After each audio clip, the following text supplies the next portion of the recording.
I shall be telling this with a sigh. Somewhere ages and ages hence, two roads diverged in a wood, and I took the one less traveled by, and that has made all of the difference.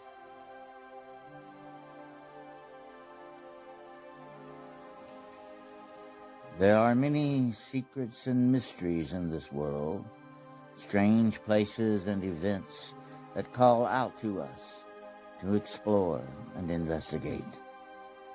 These realms of the unknown and the unexplained are waiting for us, just over the horizon and down a dark road.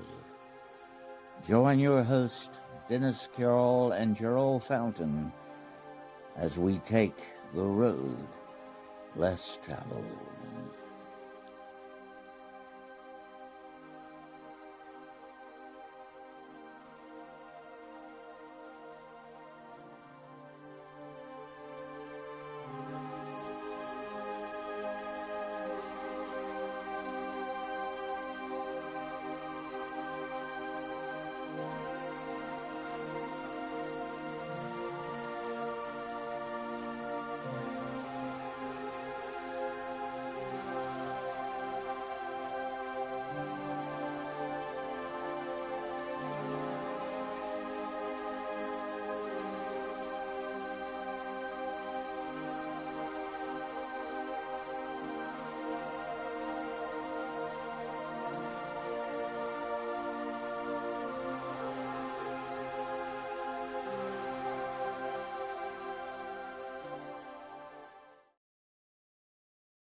Hello, ladies and gentlemen, boys and girls of all ages.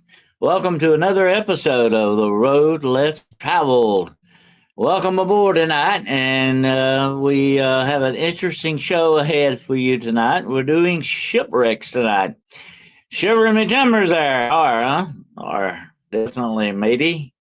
Absolutely. I've got my nautical hat on tonight just in case we run into the high seas at any time. And definitely, I will be your skipper for tonight's program. And here's my first mate, Gerald Fountain, coming up here. Hello there, Gerald. What's up? All right, bud. How's everything going with you? Good. Doing good.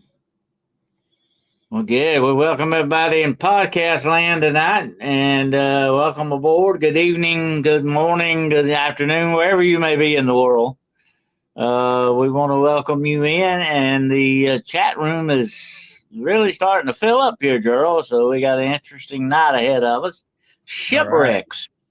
Right. Yeah, let's hope our ship doesn't run aground here tonight. Oh. Okay, absolutely.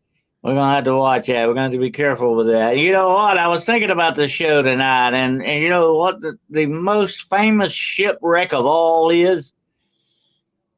Gilligan's Island. Okay, that was the world's most famous shipwreck of all. The SS Minnow shipwrecked on Gilligan's Island. That's got to be the very famous shipwreck. Although there are some other ones in history too, by the way, but that is one of my favorites. And maybe Ginger or Mary Ann will show up before the night's over. But anyway, that's definitely one of the top ones there. And, you know, there's a lot. You know, here's the interesting thing about shipwrecks, Gerald. You know, when you see them on shore sometimes or you see them underwater, and I love to watch them dive for stuff like that. You know, it's very underwater archaeology is very interesting stuff. But it's, you know, when you see a shipwreck, it's almost like the bones of a person, you know, like the bones, the very bones there. It's interesting. Although most shipwrecks, folks, when you find them, they don't look like that. We have that image in our minds a lot, but most of them are scattered over the ocean floor. There's nothing to find, but maybe some cannons and some ballast and things that, you know, especially if it's not wood. Wood will rot very quickly. and go away in the ocean. Absolutely. And so will you and I, Gerald, if we're down there. Definitely. If we stay down there long, we won't be there long. The fish will come on. I'm gonna tell you what. I worked in the morgue a few times, and after you've seen them fish somebody out of the water after 2 weeks, and what fish do to them, you probably would never want to eat fish again because it definitely puts you off on them. But the ocean is very much like the forest. The forest takes care of the remains, and so does the ocean. But some things remain behind, things that don't go away, and even bones eventually go away. But some things, like cannons and stuff like that, they remain. So that's the interesting part. That's the interesting part of underwater archaeology. As a matter of fact, I sent I was going to tell this before we get into the show. I sent a link to my friend Maureen, Gus's mom, and it was about a city they found off the shore. It was an underwater city that I think was offshore of Great Britain somewhere around there. Well, maybe it was the North Sea, somewhere up that way. Anyway, they found certain motifs on this city. I think one of them is what's called the Eternal Flower. It's a symbol, and Oh, it's directly linked to Peru. Of course, she did some stuff in Peru a few years back and all that, and that's why I was mentioning that to her. And isn't that strange? Just a whole world away, that symbol shows up again. But you know what? The more I study, the more I understand history, the more I realize this world is a lot smaller than we truly think of it. I think I think there's a lot more interaction went on in the past than a lot of people really truly believe. yep, absolutely. It is. I mean, it's just like when you go on vacation, you leave, and then you run into somebody you know. It's like, okay, of all times and all places, you go to Disneyland or wherever you go on vacation, all of a sudden you see somebody that you know. It's like, really? Hmm. What's the coincidence of that? Yeah, and I've been doing a lot of research lately, and of course I know this is off topic tonight, but it's fascinating stuff. I've been doing a lot of research about supposedly some things that are found in the Grand Canyon. We've talked about that in the past. A lot of Egyptian, maybe Atlantis. I find that very fascinating. Some of this stuff may be directly related to Atlantis and places like that. But um, I even found out they don't allow you to fly over certain parts of the Grand Canyon. They don't allow you in certain parts of the Grand Canyon. Why is that? What's going on with that? And so I believe without a doubt that the Egyptians could have been here. It's not that far fetched to me. No, Or I have even seen stuff, Gerald, in South America that looked very Egyptian looking stuff. I mean, absolutely. it's not that far fetched. No, I mean, they found relics that have Egyptian symbols, and Native American tribes have Egyptian symbols and words in all their languages. The Hopi, especially around the Grand Canyon, the Hopi talks about Egyptian. They even talk about Joseph from the Bible that sailed over here and was in the Grand Canyon area. So that's in their oral history. Hmm.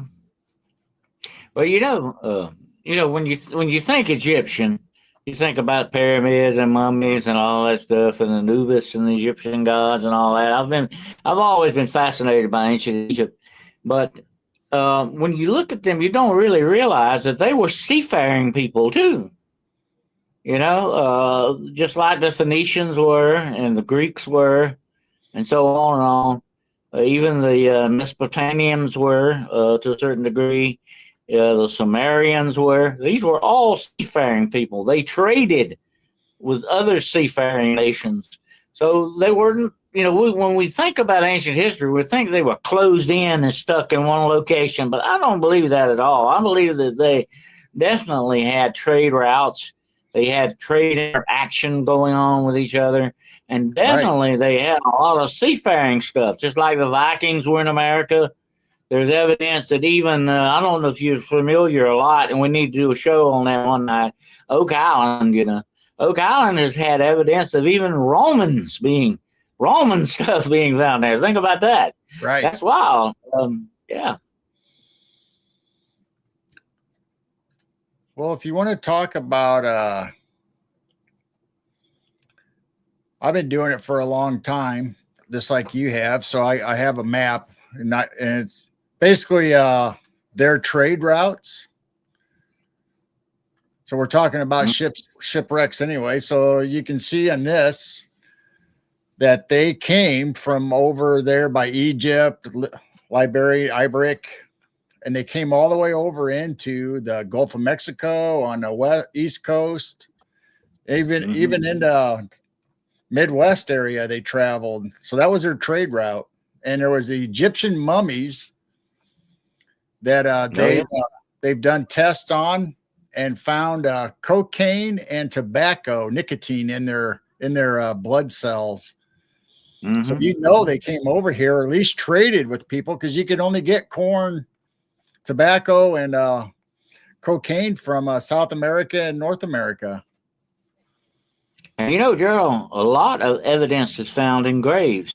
We have found stuff that, like I think in Norway, we found stuff in graves that could have only come from Greek and Roman times and all that, all the way up in Norway. So there was trading going on, definitely, and you still see the evidence for that in a lot of these archaeological sites and stuff. It's fascinating. But I don't think, we tend to think in history that all these were closed societies, and I don't believe that a bit. I believe they were a whole lot more open to this stuff than they definitely let on, absolutely. But you know what fascinates me, and we won't get too much off topic tonight with that, but when you throw in the key of Atlantis in all of this, you start showing up, you hear this time after time, like I noticed on your map there, it talks about the Micmacs and all that. Time after time, when you go back to these cultures, Gerald, you hear them talk about these strangers showing up, Right. These people come, and a lot of times they call them star people. I know that people think maybe we're talking about aliens here, and that's a possibility, definitely. Especially in some of the legends and stories they tell. But most of the time, they're talking about seafaring people. They arrived from the sea, and it's who these strangers were. This happened in Ireland. It's happened in Spain. It's happened like in California. It's happened with the Micmacs that you're talking about and all this. This goes on. It happened with the Vikings and the the Eastern Indians tribes and all that. These strangers show up. So what? Among some of those strangers, it would not be that far fetched that there may have been some Atlanteans involved in that. And if something bad happened to Atlantis, the survivors had to go somewhere, did they not? Right. So I think there's a tie-in with that too, when you think about it. But they have found over time, they have found a lot of very strange shipwrecks. Out of what we call out of place shipwrecks. We'll talk a little bit about that later on, but they're out of place shipwrecks. In other words, they shouldn't be there. Right. Absolutely. Mm-hmm. And of course, you got artifacts in those shipwrecks that shouldn't be there. That's very much like you and I have talked about that compass thingamajig that was found. With the Greek ships, it was completely out of their category of what we would call technology. Yeah. Where the heck did that come from? And there's been a lot of speculation. I think even in the movie about that it was done about that it could have been something from Atlantis. Could have been some of the artifacts from Atlantis. Right. That's interesting to think about. But I think that's another factor in this that you got to look at. That's Atlantis, and if it sunk in one night, if something very bad happened there, and some people even speculate it may have been some type of a nuclear disaster of some sort. Whatever the situation, those people had to get out, and they had to get out in a hurry. But if there were survivors, they had to go somewhere. They didn't just stay floating around out in the ocean all the time. They had to go somewhere. And I think you've got a lot of this hidden in the ancient legends that tell a lot about this, the culture and legends. Yep. Yeah, there's always been an oral history of if you want to call it a nuclear war, but between Atlanta and the Lomarians. They I like what basically wiped each other out, and they had to go, like you said, they got in ships, they got however they needed to get out, and they came to North America. They spread all over the world just to get away from that area. and their technology being what it was, they probably knew about these places. They knew, where to go. Definitely. I like what Cosmic Joe says here. He says the submariner is the king of Atlantis. Aquaman is a wimp. I always liked the submariner too. He was cool. He was very cool, the submariner. I remember that comic very well. Anyway, yeah, I'm sure they were familiar geographically with all these places. And they said, well, hey, whatever's the closest by, that's where we need to go. And if I were a leader over some of these people, I would definitely be making that decision. But you want to go, Gerald, where you're not going to run into hostile inhabitants. You'd have to be very careful about that. That's pretty difficult on this planet. Blue-eyed Bandit said there's a ghost ship in the swamps of the Everglades. I've heard of that. And there's even one supposedly like that in the Bayou country of Louisiana, too. Supposedly it's a pirate ship. It's John Lafitte's pirate ship that is seen often there a lot of times. And here, a lot of people don't realize this, Gerald. I just want to throw it out there before we get deeper into the discussion tonight. Pirate ships not only just haunted the oceans, they haunted the waterways, lakes, and streams near the coast. That's where they would go to hide out, because the sea was open ground, especially if you had like the whole country of Great Britain after you, or Spain was after you, or France was after you. You couldn't hide out on the water. Eventually, they'd find you. So it was better to go, inland to the inland rivers and stuff like that and hide your ship there. Makes sense when you think about it. Absolutely. And we know they could sail up the Mississippi. Mm-hmm. But that's, always, since I was a kid, I don't know about you, I've been fascinated by pirates. Pirates are neat to me, and they actually had their own society. They had their own laws and rules and all that stuff, but they were outside the law. But it's basically the outside the common law. That's why they call them, buccaneers and all. But they were not conventional. They definitely were not conventional. They would hide in places like that. And one of my favorite Edgar Allan Poe stories. I don't know if you're familiar with the Gold Bug. Do you remember that? The Gold Bug. Yes. Yeah, it had to do with pirate treasure. That's the second neat thing about pirates. They had treasure, folks. Yeah, definitely. And to this day, that's why you got a lot of people scouring shipwrecks when they find them out in the ocean and all that, looking for pirate treasure. Because a lot of pirates didn't make it home to bury that treasure. Okay, that's what happened. So bad things happen even to pirates. Okay, there you go. But there's some interesting stuff there, definitely with shipwrecks, And when I got to thinking about this today, so I don't know, Gerald, if you are familiar with it, but there used to be many years ago, back in the days of Commodore 64 and all that, Right. There was a computer game that I used to love to play, and it was not a graphic game. It was you type stuff in, it was a story, but it was called Cutthroats.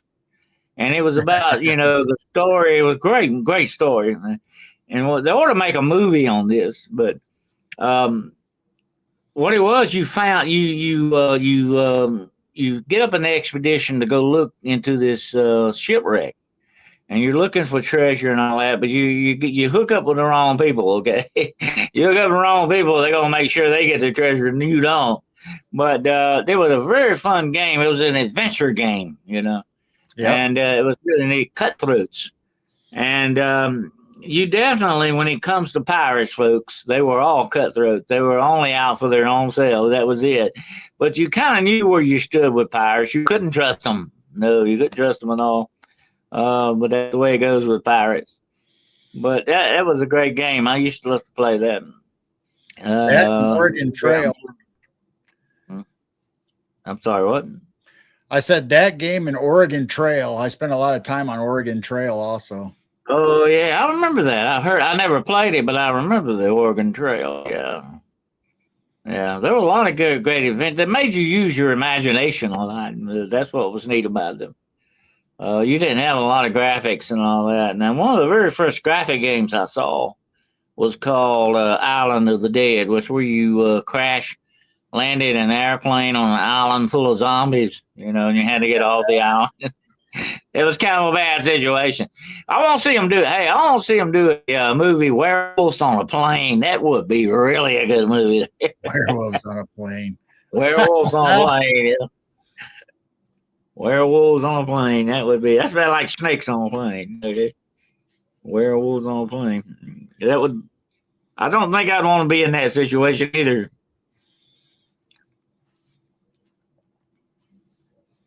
But anyway, yeah, you had a lot of, history was written with the ships and everything. And that was a big part of the world at one time, seafaring stuff. It still is. I mean, we don't really realize how much freight and everything is still being moved by the oceans and ships at sea and all that stuff. Not just oil liners, oil freighters, but Yeah. there are actually, a lot of cargo ships that ply out there day after day. And of course, I was telling this to somebody the other day.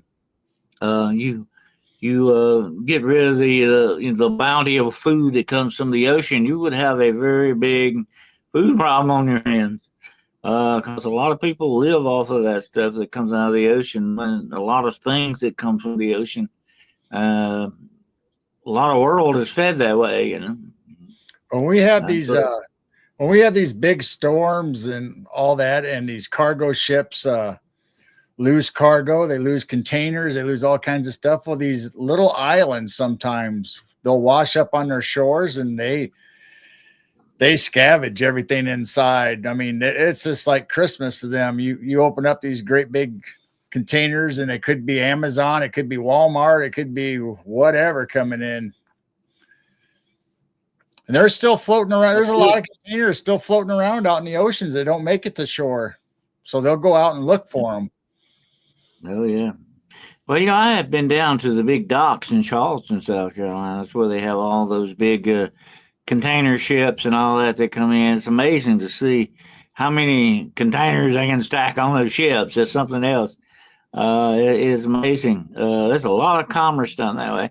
And by the way, Wizard Moon, I've been tinkering around with the idea of doing an evening with Edgar Allan Poe, like doing some of his poems and some of his stories. So I may do that in the future. I may develop a little program about that. An evening with Edgar Allan Poe, I think would be neat. There Absolutely. You go. Cool. Mm-hmm. But anyway, yeah, those container ships are something else. But I was amazed just to watch them remove the containers off of the ships, with the lifts and all that.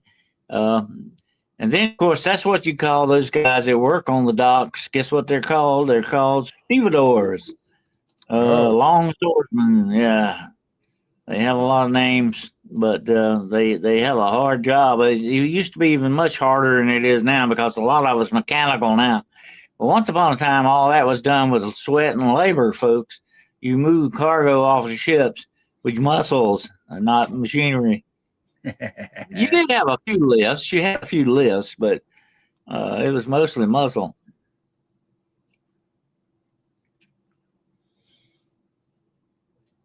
Yeah, I've always wanted to go to the Edgar Allan Poe Museum in Cosmic. Absolutely, that would be a neat place to hang out. I want a job there. What are you talking about? Yeah, I'll be a tour guide. Something that'd be neat. Do a night in the museum. Mm-hmm. I saw where the guy that owns the museum has a pet black cat that hangs around, and they named it Jupiter. I think it's the name of the cat was in the movie in the story. But anyway, that's pretty neat. Edgar Allan Poe actually did have a pet cat, folks, but it was not black. It was a calico cat, and it sat on his shoulder. And I think he named it Cat or something like that. So kind of weird name. Anyway, he didn't have a raven, he had a cat, okay? That's why you got cats in a lot of his stories, though. I guess he was a cat guy. At least it wasn't named Pie Wacket.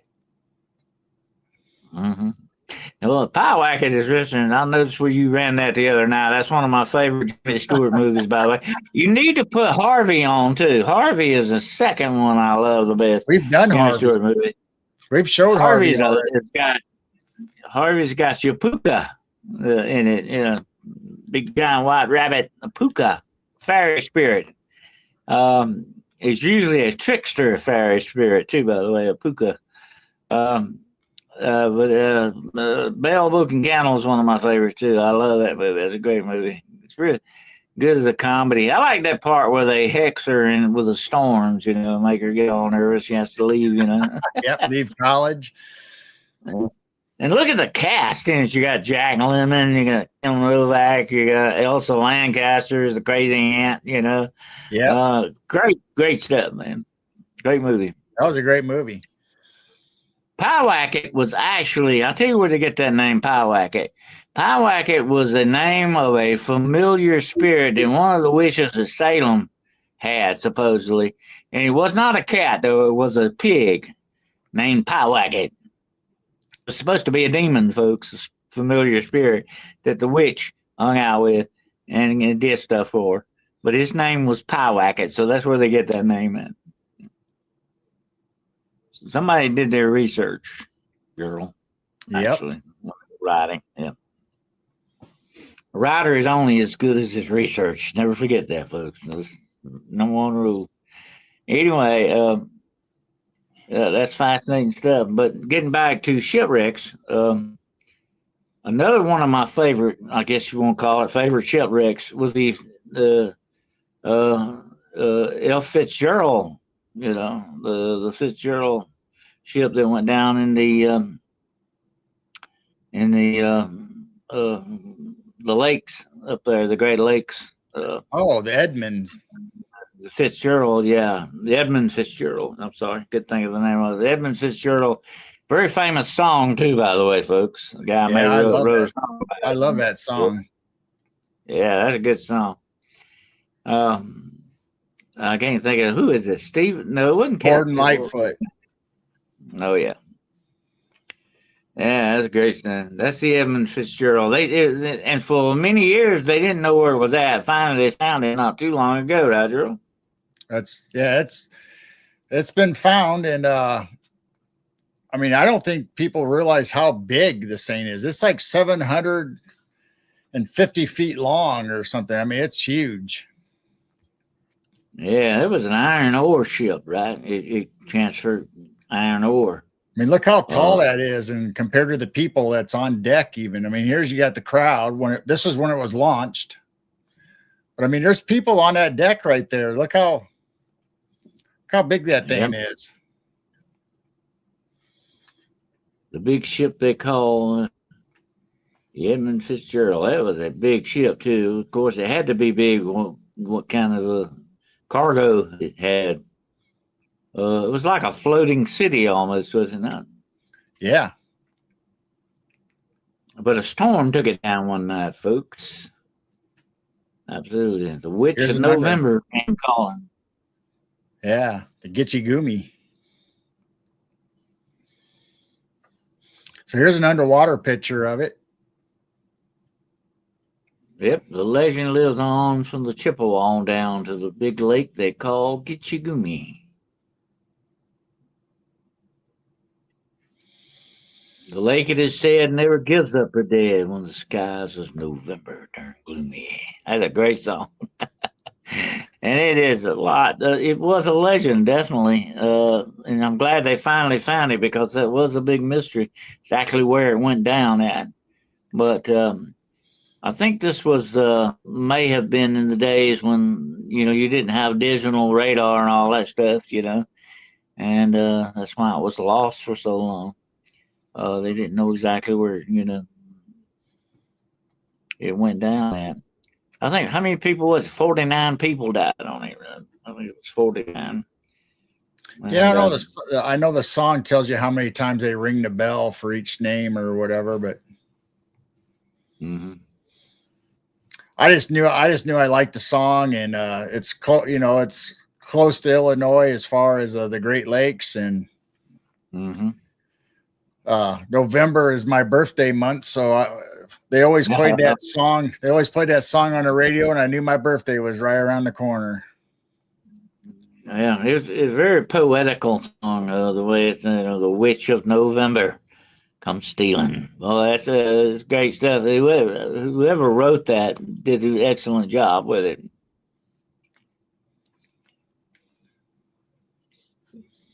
And you had a lot of the Great Lakes, the Lake Huron. I've always, there's a lot of Native American stuff connected with Lake Huron too. Well, all the lakes actually, but it shows up in a few poems too. By the way, Lake Huron. Yeah. It's the very legend of Gitchagumi, which was a Indian chief, I think, or something like that, and it tells a story about him. Very famous poem. I can't think of the name of it, but it's a very famous poem. Yeah, the greatest shipwreck of all was definitely the Titanic. But here's something very strange about. I think I told you about this the other day, Joe. But there was like 10 years, 10 or 12 years or so before the Titanic went down. This guy wrote a book about a ship called the Titanius, and it was sunk by an iceberg, and a lot of people died on it, and it just falls completely in line with what happened to the Titanic. It's almost prophetic in the way it tells it. And isn't that strange? Yeah, it You can is. still find that book is still out there. It's wow, wow.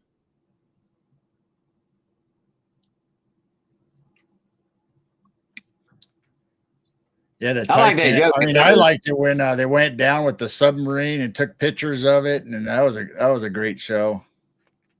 Mm-hmm. I like that joke I tell about the Titanic. So the guy, he tried to. His grandfather was, he tried to warn him about the Titanic, and he told him they wouldn't listen. Finally, made him leave the movie house. Yeah. I kept There telling you them. go. Yeah, that's a good one. John Jacob Astor, yep, the richest man in the world. It was against the Federal Reserve. Yeah, he went down with the Titanic. A lot of people went down with that. But they were so arrogant about it, Gerald. The ship that God Himself couldn't sink. Unfortunately, found out how wrong they were about that. But not to have enough lifeboats and all that. It's very arrogant. That was just kind of stupid. That was. But that's the way people get sometimes. They get so caught up in their own technology, they become the proud, as I think it says in Moby Dick, the proud gods and commodores of this earth.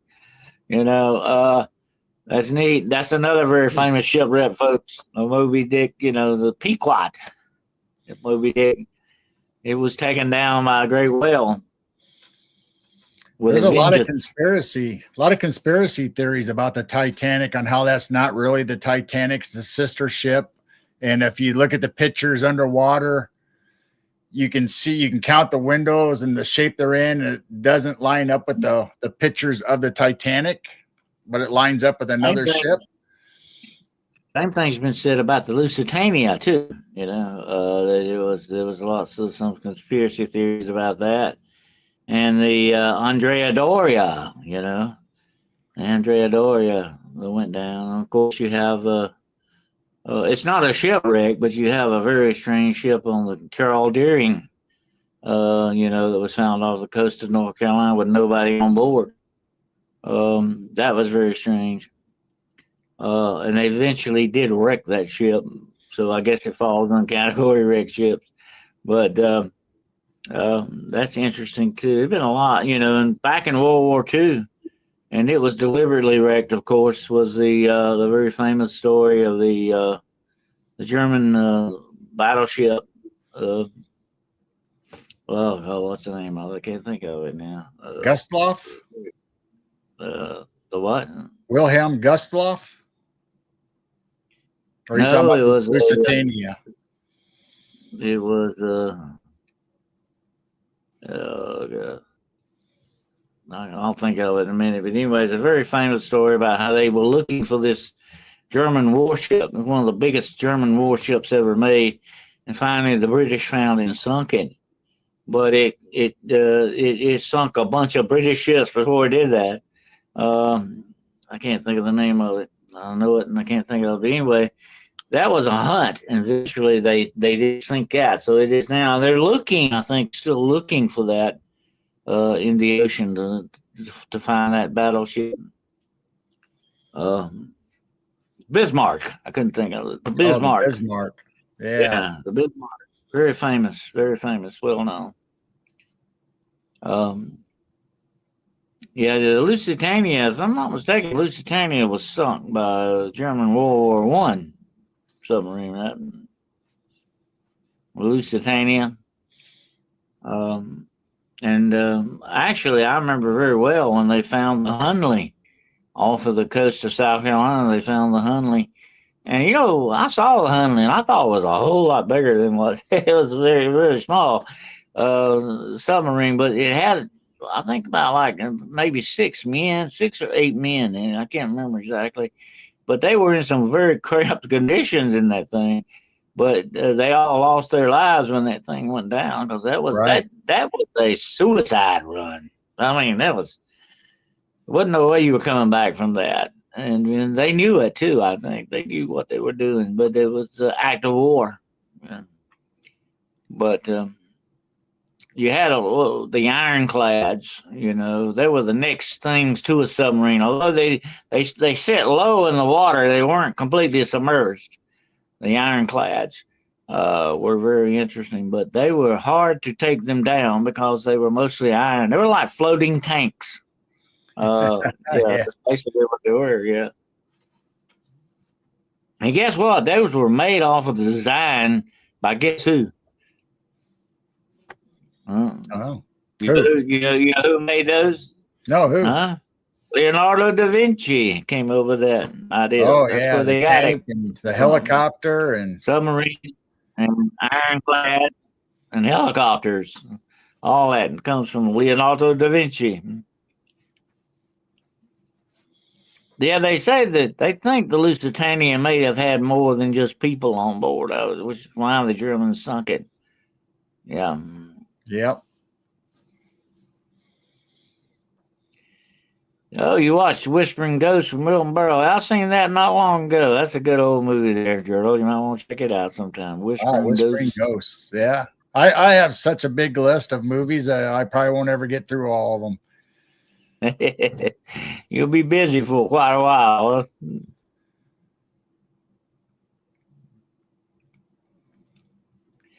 That's what happened with that's why the flag of South Carolina has a palm tree in it, folks. They built a fort in Fort Moultrie out of palm tree logs, and the cannonballs would bounce off of them. They were like rubber. Or if they didn't bounce off, they stunk in them. You couldn't blow the fort up. It just it took the damage, and that's why they commemorated palm trees so much. It sort of saved. It kept us from getting overrun by the British, definitely. I And like here's what the British didn't know, Gerald. If they had only sailed around a little bit further, there was no back on that fort. There was no wall back there. But they never did that. They didn't know it. I like the Civil War ships, the old Ironsides. Oh yeah, the old Ironsides. I saw a desk made from the wood of old Ironsides, which is in the museum at Clemson, South Carolina. I took it. That place is haunted to high heavens, but they wouldn't let me in there for the night. Unfortunately, I got to walk through it, but they wouldn't let me stay. There's all kind of ghost stories connected with that place. But that was where John C. Calhoun supposedly, he was once the vice president of the United States, lived, and he got a desk given to him that was made from the wood of old Ironside. And that desk is still in that house. Oh. Yeah, Also, palm trees don't break; they bend, folks. That's the good thing about palm trees.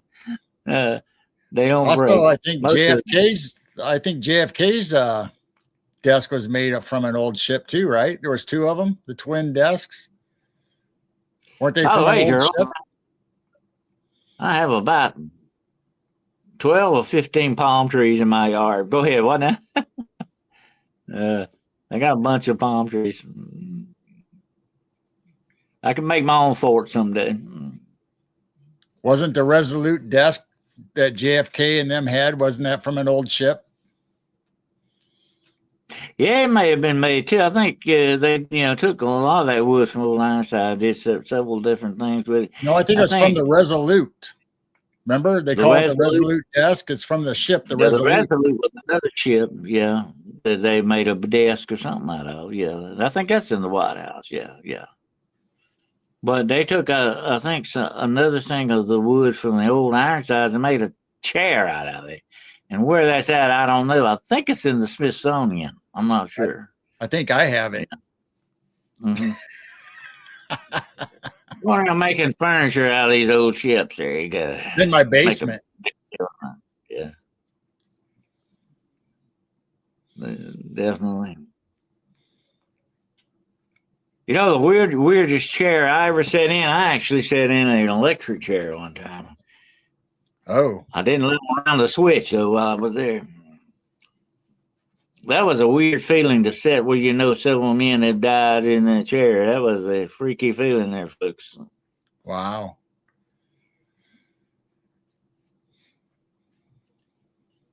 Just says you had a holly tree, which you're going to try to make into, or you could become another Harry Potter and make you a wand out of it. There you Right. go. Holly's supposed to make good wands. The holly tree was venerated very much by the paganistic druids. They worshiped trees anyway. They liked oak trees and holly trees and elm trees and uh, uh, different types of trees they venerated. They believed that trees had spirits in them. And whatever strength you took, like the oak had a lot of strength in it, you had a very strong spirit to it. Fascinating religious belief. But there used to be, and what I've always found fascinating, one of the fastest looking ships of all, and they find these shipwrecks every now and then, are the Viking ships, the dragon ships. Boy, they were neat, those dragon ships.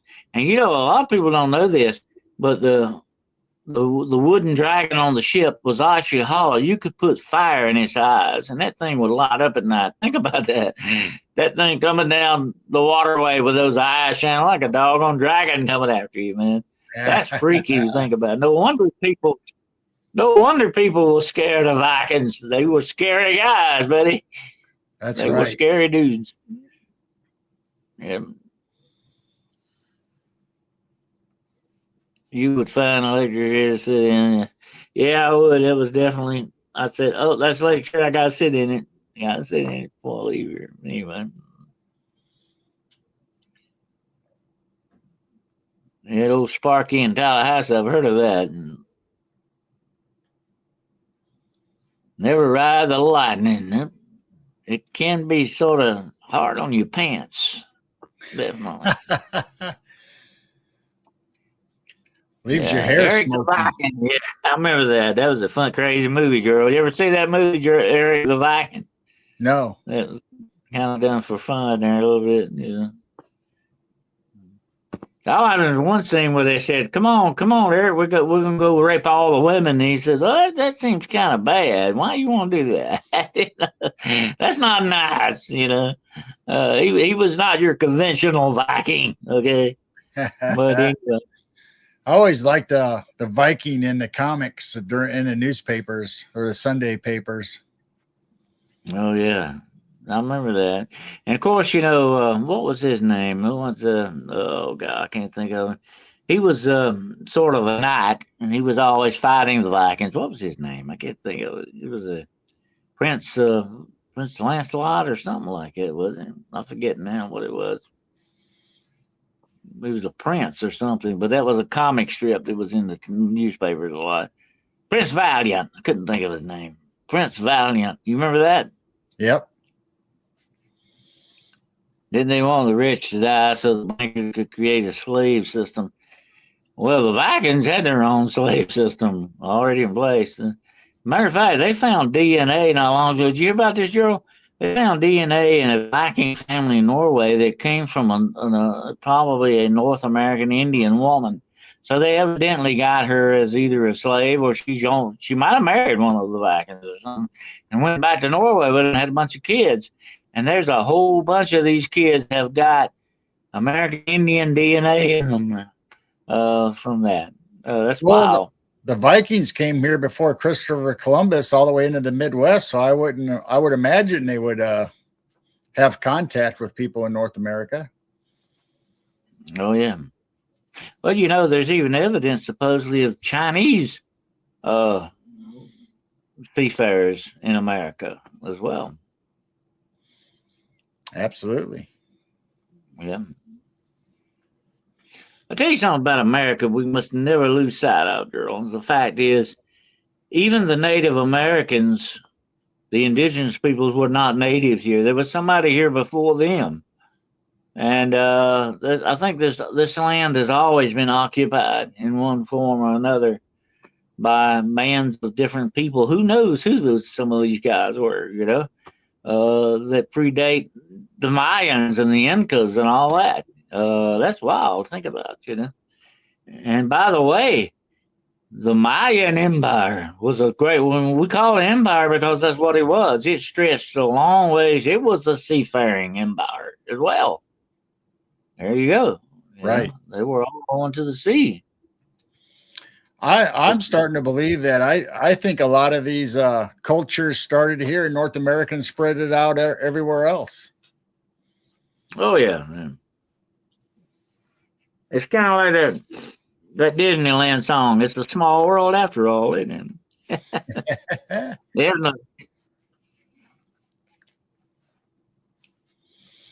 But I had a name up on the screen earlier. I don't know if you noticed it or not, but the Mayawiki was the indigenous people that were here before the Native Americans, and they were the ones that originally built the mounds. Mm-hmm. Yeah. There was a lot of evidence showing some of these mounds. And, there's even something older than the mounds, and that's some of these stone fort-like places that they found that have stone walls and stuff that still remain. A lot of people don't realize it's not very far from where you're at tonight, Gerald. There was once a city of indigenous people that was just about as big as New York City. Yeah. I'm sure you're aware of that.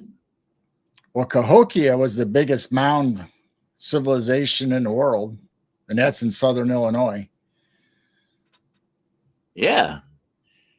And it wasn't that far back, like what, maybe 400, 500 years or something like that it existed for a long time. And here's the thing about it. Just look at the Native American tribes in this country. They were all trading with each other. They had trails. They had, trade routes with each other. And the reason we know this is that you can find like some of the Plains Indians actually was found they found some of their decorations and all that was seashells that they had no way to get, all the way from the sea. So they were trading with other tribes for this stuff, Yep. So here's a rendition of a high-walled civilization that lived up by Starved Rock, that area, almost going into Wisconsin, kind of. And this is what's left of some of the stone walls, prehistoric. Absolutely. I found that fascinating. I've done a lot of research on that, and I mean, could you imagine living there up on top of those mountains? And yeah, you don't necessarily think Illinois has mountains, but we have great big bluffs and mountains, overlooks river valleys. So it's not all flat in Illinois. They were also mining copper. they were mining a lot of stuff. That's wild.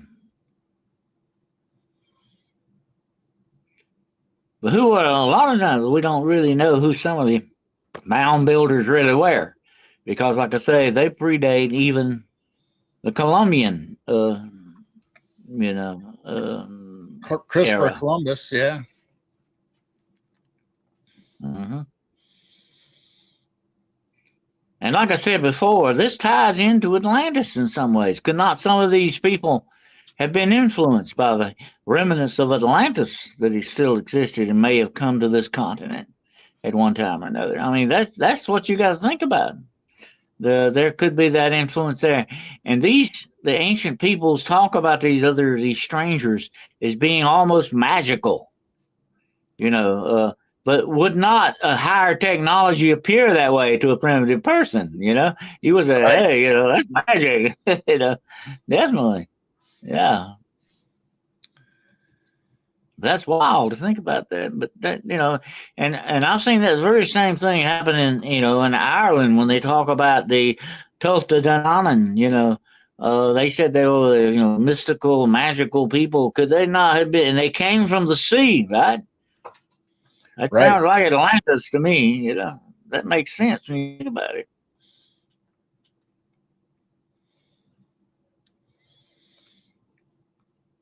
Absolutely. Cosmic said, Cosmic does say he likes mountains but can't hike them anymore. Me too. I used to. I've climbed a few mountains in my time. It's very interesting, but you got to be in tip top shape to be able to do that. It will tell on you real quick if you're not.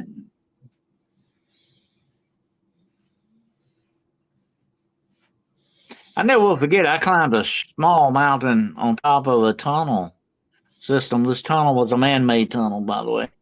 And I found a cemetery on top of that mountain when I got up there on it. It was very interesting, and this was dated back to the Civil War era, actually.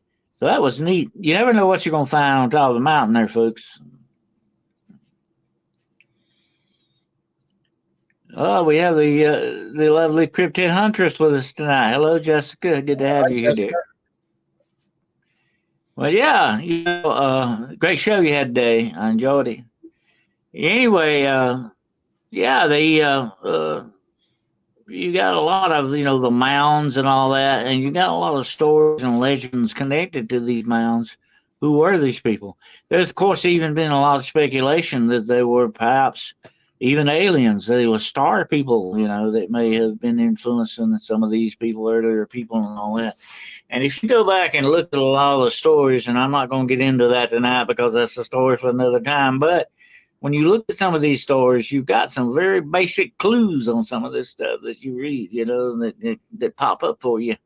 So, you know, then take it for what it says. But definitely back in the olden days, you had a lot of seafaring people going on. Okay, of course, and like I say, every now and then they find a good Viking ship, they dig it up, you know, and they find it. Here's the beautiful burial of Viking ships, you know, where they would shoot the arrows and the ship went off into the water. They would shoot the flaming arrows on it. So it was sort of cremation at sea kind of thing, you know. That was Right. neat. Um, I got some Viking in me, so I can kind of admire that a little bit, but definitely makes me want to put on some horns every now and then and go pillage a village.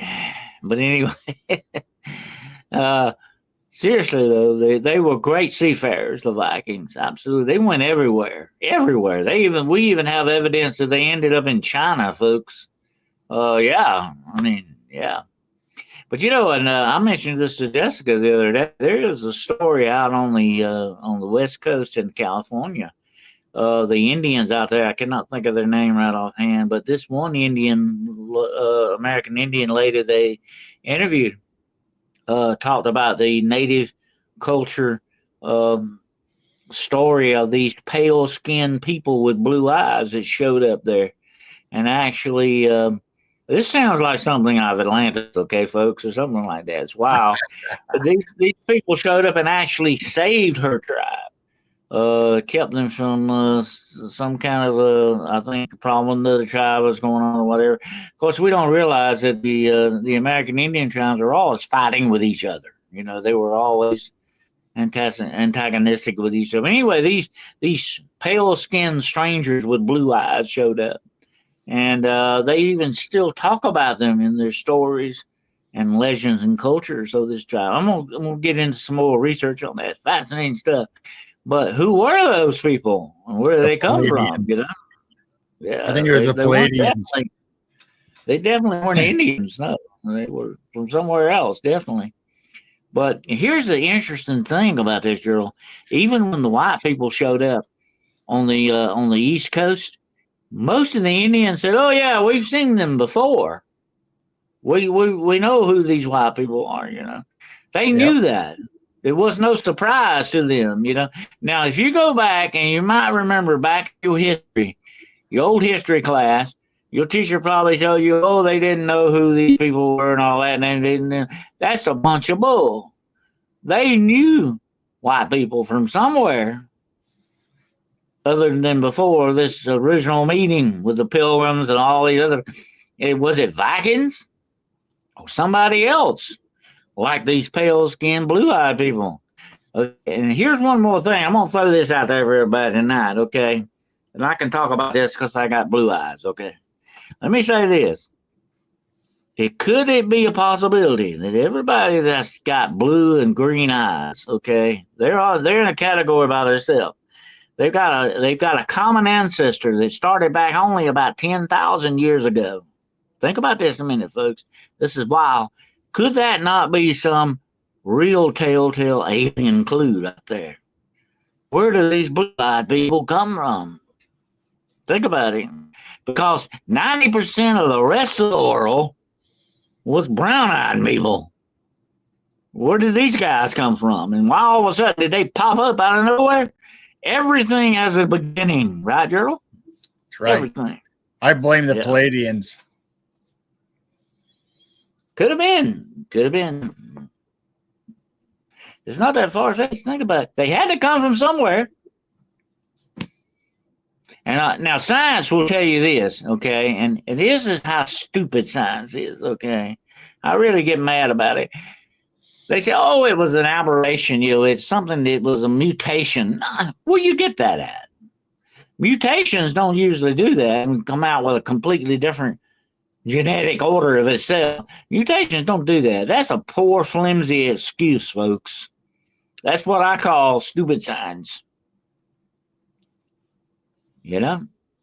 Yep. I had blonde hair and blue eyes, and now they're hazel, and my hair's gray, obviously, or white, whatever you want to call it. I have a family trait. I have dark blue eyes.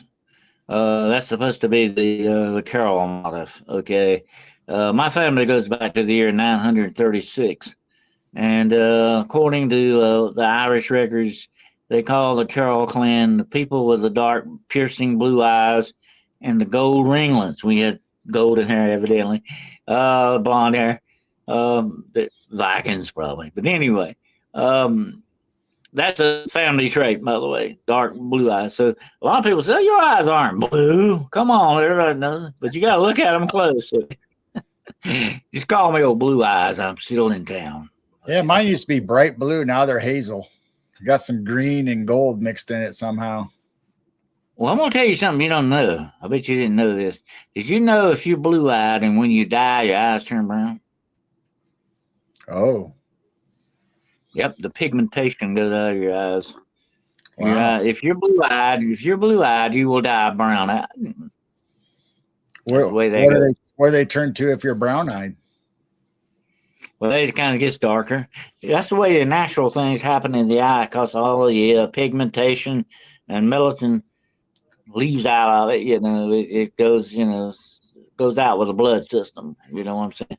It happens. That's a natural thing. Now, I'm talking about the color, not the whole eye. Just the color part of the eye. Mine changes shades of green depending on your mood. Yeah, I've known people like that. My mother had eyes like that. My mother had green eyes, But yet, when she would kind of get, mad at you or agitate a little bit, they would sort of get darker. They would kind of get darker. So I've noticed that with some people that happens. There's also a condition where people's eyes change color when they go out in the sun. Joanne says blue-eyed people are said to have the ability to see spirits, auras, and beings from other dimensions. So I've heard that. Yeah. But I don't know. Don't quit your day job. But even. I was also born with a call. And supposedly, if you are born with a call, you can see things that nobody else can see. Also, you can be the seventh son of a seventh son. You can do that too.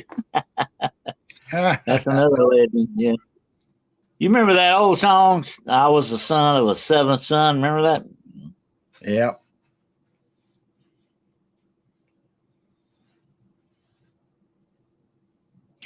I think that's the thing about green-eyed people. They have that kind of green. Their eyes do change. They tend to change with their moods a lot more than blue-eyed or brown-eyed people do.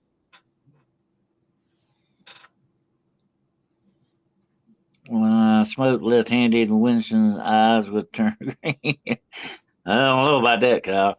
I was never a Winston man. I was a Marlboro man. Where's my hat? Anyway, where's my horse and my hat? I was a Marlboro man. Come on over to Marlboro country. My favorite Marlboro was the menthol. Oh. Woo, it had a kick to it. Yes, sir. Yep.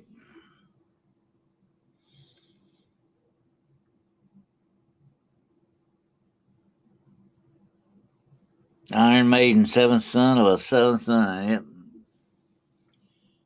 What was that old Roger Miller song? I was the son of the seventh son of the seventh son. My pappy was a pistol, and I'm a son of a gun. Yeah, son of a gun. Yeah, I remember that one. Yeah, Roger Miller. Remember Roger Miller? Yep. Yeah, he was good. Marlboro Reds for me, huh? Okay, I was menthol myself. I like Cool too. Remember Cool cigarettes? Oh, Yep. yeah, they were good. Yeah, Cool and Salem were two of my favorites, but Marlboro menthol was the best. Couldn't afford those eventually. Woo, cigarettes got very high in the end. When I first started smoking, they were like, I think 49 cents a pack, something like that. Finally, when I went off on them, they were like $5 a pack, something like that. They tried to price it completely out of range. My dad talked about in World War II when he was on the boat heading over and coming back, a pack of cigarettes was 10 cents. Oh, yeah. Of course, when you talk about boats, you got to remember the Old Spice, right? Remember the Old Spice commercials? The guy come off the boat, one of these hats here, and packing it all. It had a woman in every port waiting on him. Yep.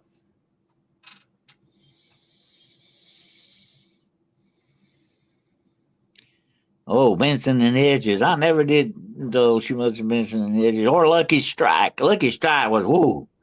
It was the rawest of it, man. That stuff was. And of course, some people smoked them without a filter. My God, ragged stuff there.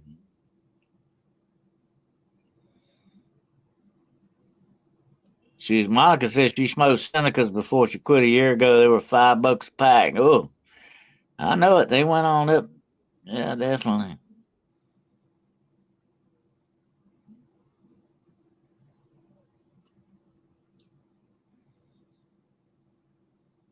I was rather highly addicted. I was up to about 2 packs a day, which is why I had to quit. It was beginning to affect me, definitely. But that was the first thing I wanted in the morning and the last thing at night. I'd even wake up during the night and smoke one, definitely. And I think I only one time ever burned a hole in the bed, and that was it. One time.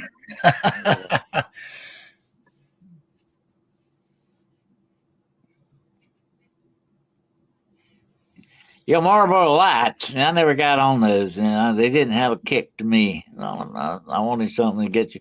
Here's what got me off of that, okay? And I recommend to anybody if you ever want to do it. That gum was what helped me. The nicotine gum, man, that was good. If you follow it right, if you do it the right way, follow it exactly the way it tells you to do it, and you can it gives you a quick nicotine hit, okay? But you got to hold it in your lip. You got to hold it in your cheek, for a while, let it come in. But here's what you got to do. Here's what I did. I slowly weaned myself off of the nicotine gum with just regular gum. I would substitute one piece for that, and eventually, and I would get the cheapest gum that would lose that sugar very quickly. Because sugar makes you want nicotine, by the way. Okay, and you would chew that, and you could chew on one piece of gum all day if you wanted to, if you did it the right way. So I've eventually weaned myself off of that and quit cold turkey finally. That was it. Yeah. But just like an alcoholic, all it would take is one more riff on it, and that would be right back where I was. But sometimes my favorite, of course, was a cigar. That's what I love. I love cigars. I even used to cut them and put them in my pipe. I would smoke a pipe with a cigar. Yeah, that was a good way. That was kind of a sneaky way to smoke a cigar without anybody knowing it. They thought you were just smoking a pipe.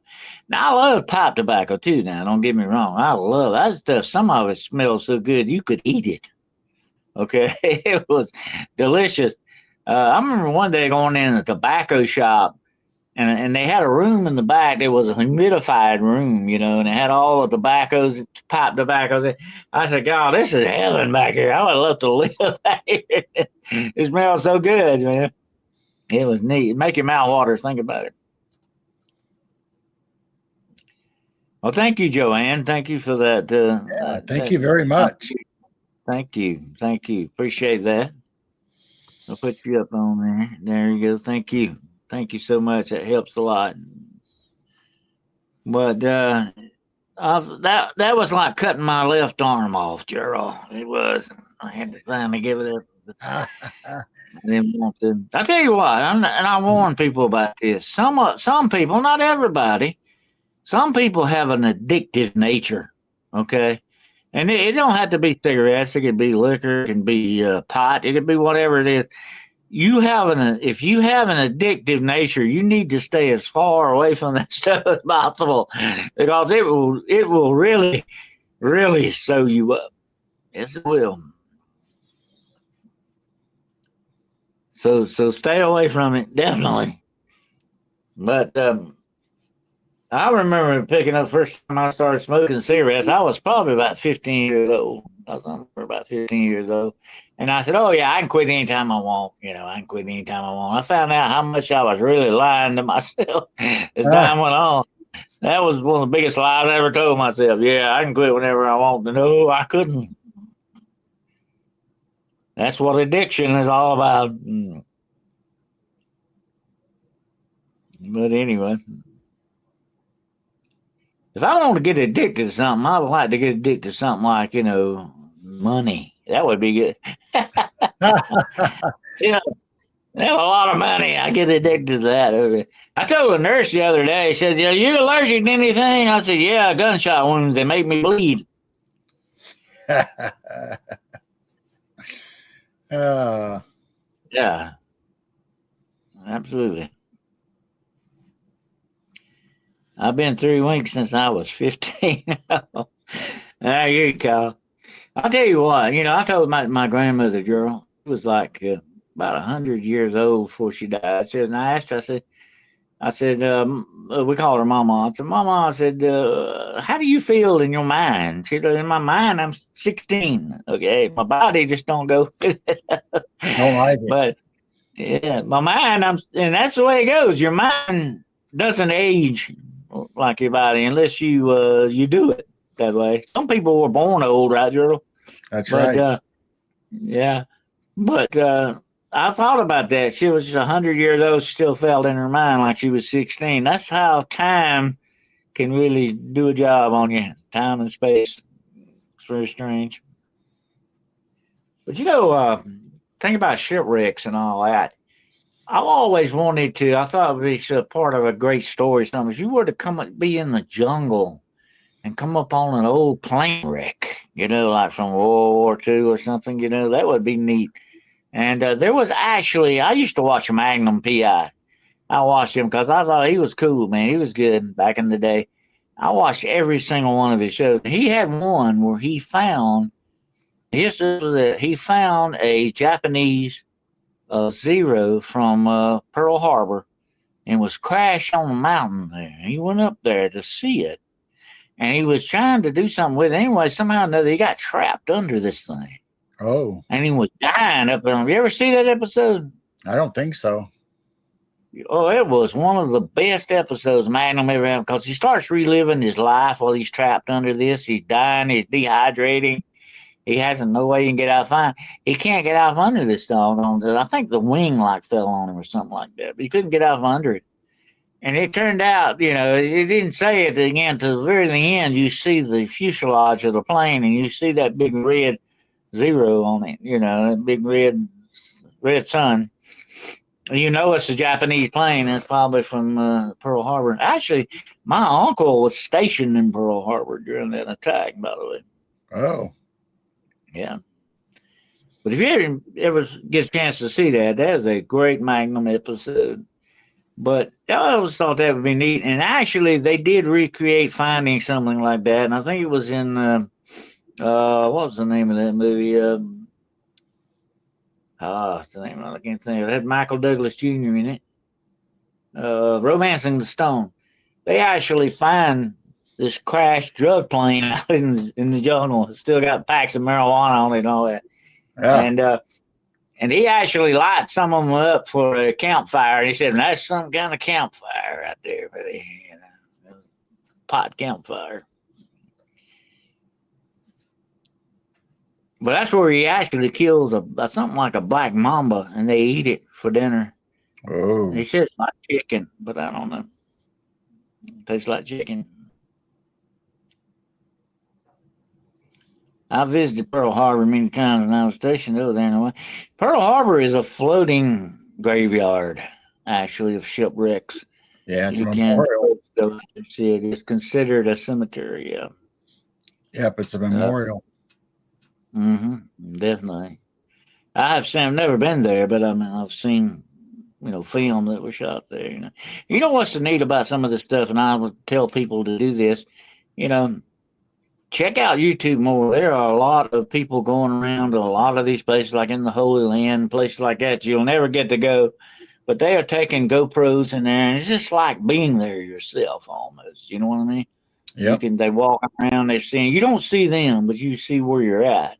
It's just like you walking through it, And they even showed. They had one part where they were showing a tunnel under Jerusalem that they found not long ago. And they walk. I thought it was never going to end, man. I'm starting to get claustrophobia in this tunnel going down through there. And it was get small. Sometimes you had to duck, go into it and all that. But this was an aqueduct tunnel built back in the day when the temple was there. This is how far back this goes. And they said that some of the Jewish people there used this tunnel to escape from the Babylonians. Think about that. That's wild.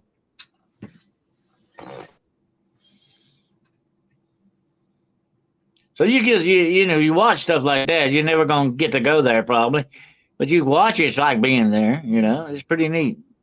But I like that. That's my kind of travel log. Okay, absolutely.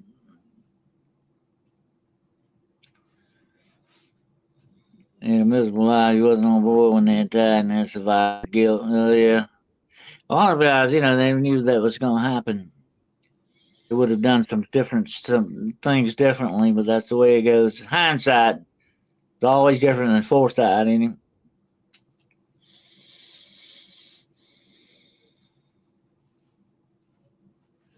My uncle actually was on leave when they got attacked. They all had to come back. They rushed back, But by then it was, over. but he was actually on leave that day, or he might not live through it. He might have got unalived if he'd have been there, probably. You never know about stuff like that, you know. There were Yep. a lot of shipwrecks from that, girl. Absolutely.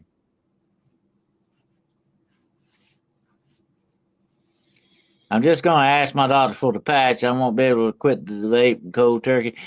Forget the patch. Patch didn't work for me. That gum is the best. That gets it to you very quickly. That patch takes forever to be effective, and especially in the summertime, because you get it sweaty and all that, and the patch. Go with the gum. That's my advice. The gum really is good. And now you don't need a prescription for it. You can do it yourself. You can buy it yourself over the counter. Back when I was doing it, you had to have a prescription. But whatever works for you, think it's going to work for you, do it. It's worth doing it. Absolutely. But don't give up. Keep doing it till you get it done. Vaping is very bad though for your health because it's gumming your lungs up. You're asking not only for pneumonia, you're asking for blood clots in your lungs. You're opening yourself up to some bad stuff with that. The vaping is really worse than smoking in a way because the after effects of it linger much longer than actually smoking does. So, that vaping is bad stuff. It's very highly addictive too, as well, because they make it that way because they want to sell more to you. They're not going to give you something that's not addictive. Definitely not. That's the way that works.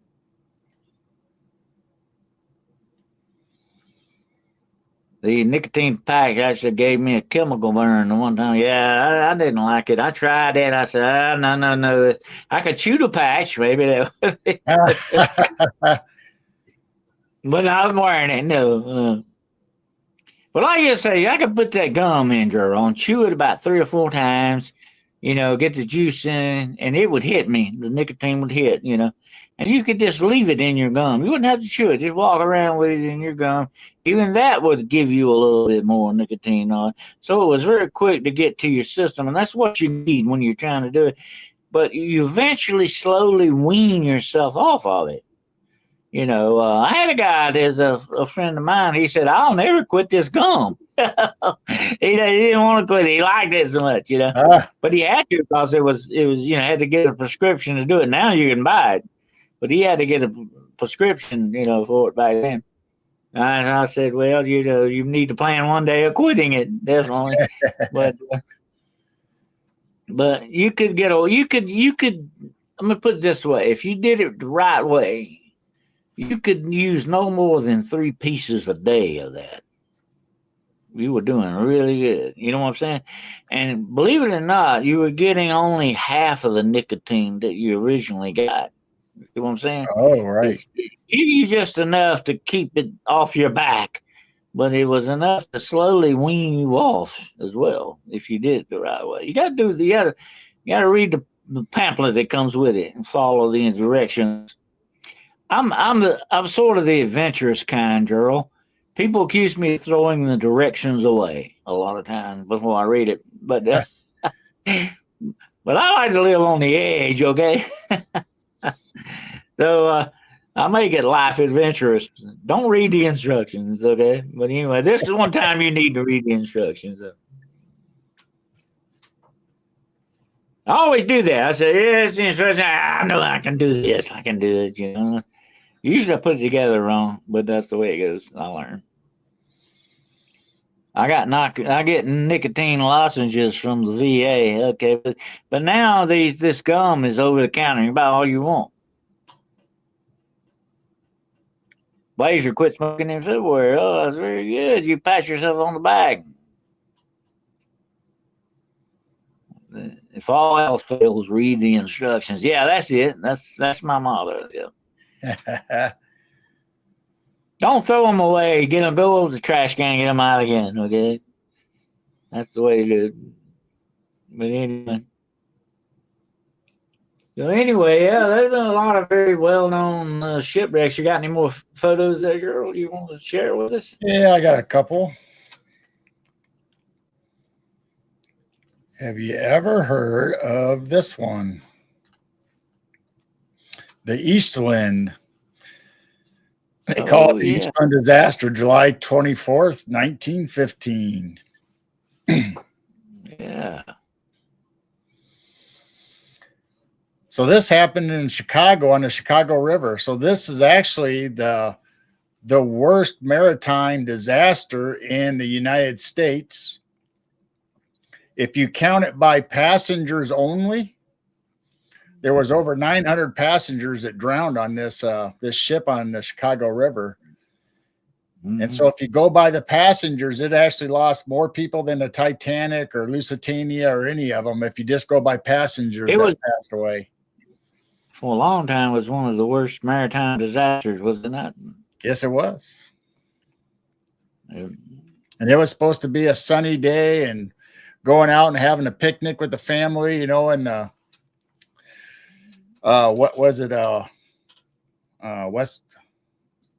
Western Electric, I think, company furnished the boats for their employees and take a vacation, well-deserved vacation. And this was the first boat off of the dock, and it rolled over and it sank and split in two, I believe. That's sad, very sad. You know, something very similar to that. Of course, not that great of a loss of life. Happened not too far from where I'm sitting at tonight, and it happened with a ferry. And this took place, I think, around 1920, something like that.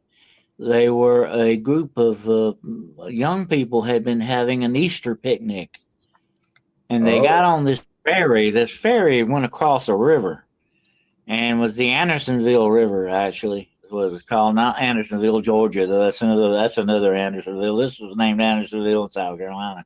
Anyway, they were going to cross this river to the other side or something. They had had a picnic on one side, and they were coming back to the Anderson side of it, I think, or something like that.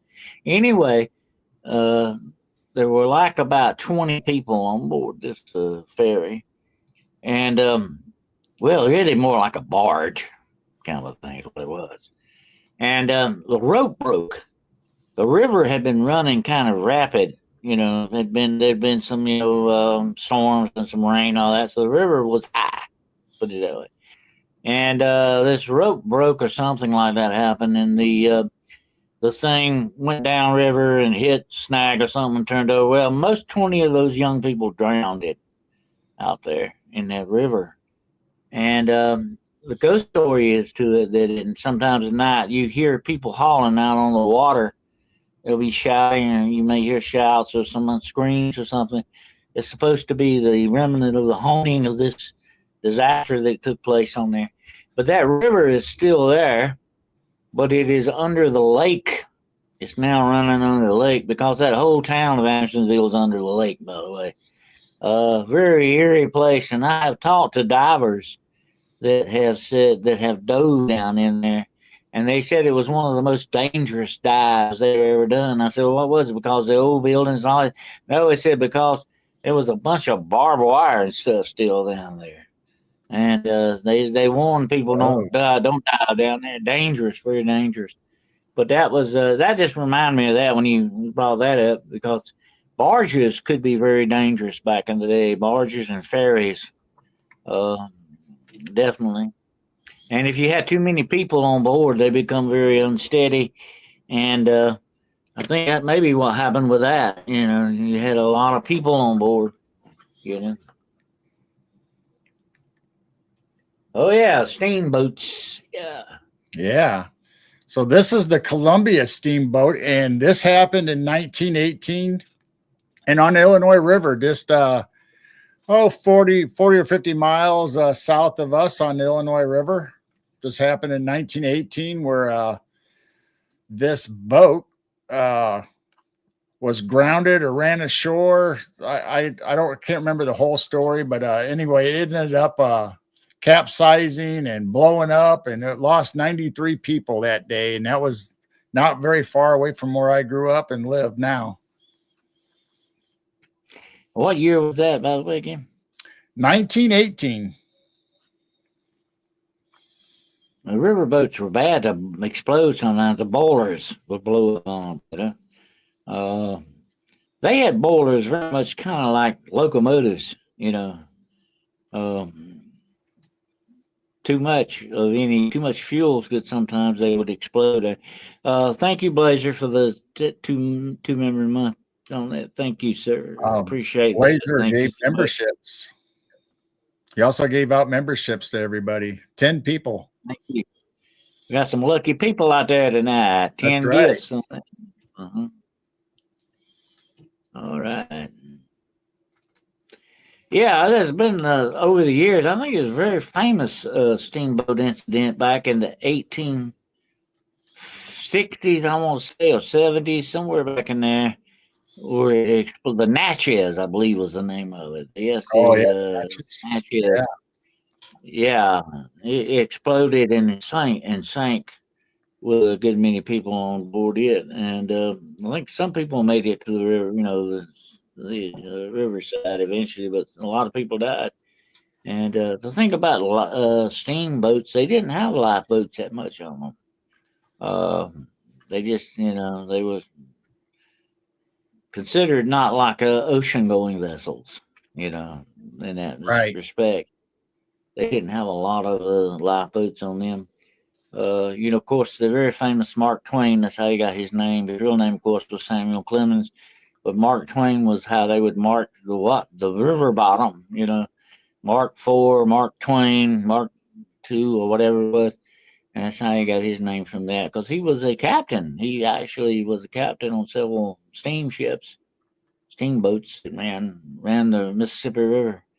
And but there were several of them that actually, I think there was like one time, one of them happened during a race that they were having between two steamboats, Oh, and yeah. they somehow or another they fed too much fuel in it, and the boiler exploded on it. And I'm gonna tell you what happened with the people around the boiler; they would just cook them alive immediately. That hot steam, that was it. Horrible way to die.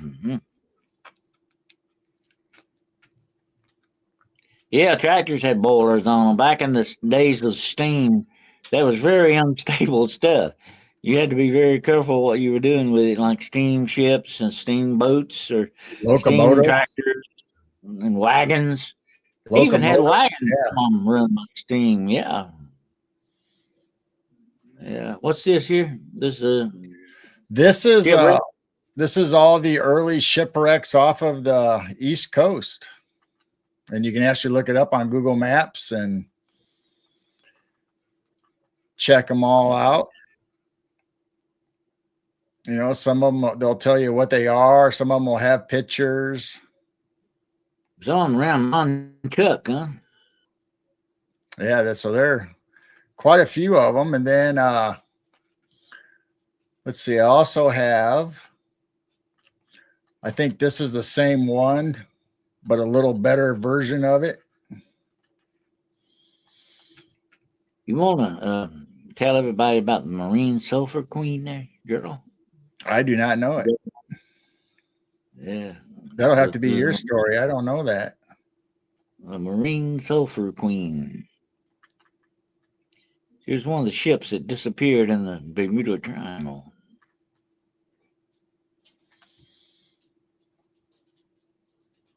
I just wonder if you had a map of the Bermuda Triangle. I'm sure I have one, but I didn't have it for tonight because I wanted to concentrate on shipwrecks in the rivers and up around the Midwest. And then I was going to go to a global map. So all these wrecks you can go to because somebody has mapped them all out for you. So if you just search for shipwrecks or sunken treasures on Google Maps, and you can just you could literally just sit here all day going through all these, let alone. Is that the continental shelf there? Yeah. Looks like it there on that map. The continental shelf. It's where it really drops off deep when you get so many miles off the coast. I think that's where the Titanic went down off the continental shelf. They went way down. It's very deep. It's so deep that you could not survive in a submersible going down there. That's why they send robots down there. So if you want to get real fancy, you can go to Google Earth instead of Google Maps and look around, and you can just find all kinds of. The only nice thing about this is that somebody took the time and actually listed what every single one of them, what they are, or whether they're old sea ships or U.S. Navy ships or whatever. And then this one will show you pictures and give you the description of and where it is and everything all about it. Mm-hmm. So every one of these is just like a story in a story. And mm-hmm. I'm curious, Blazer. Why do you say Montana is a terrible place no one should ever visit? Why do you say that? I'm just curious.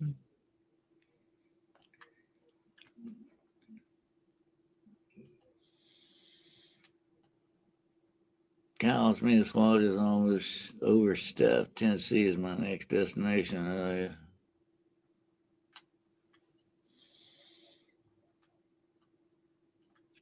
Who was that member? Was it one member of Congress Cheryl said that you couldn't have too many people on one side of the island because it would tip over?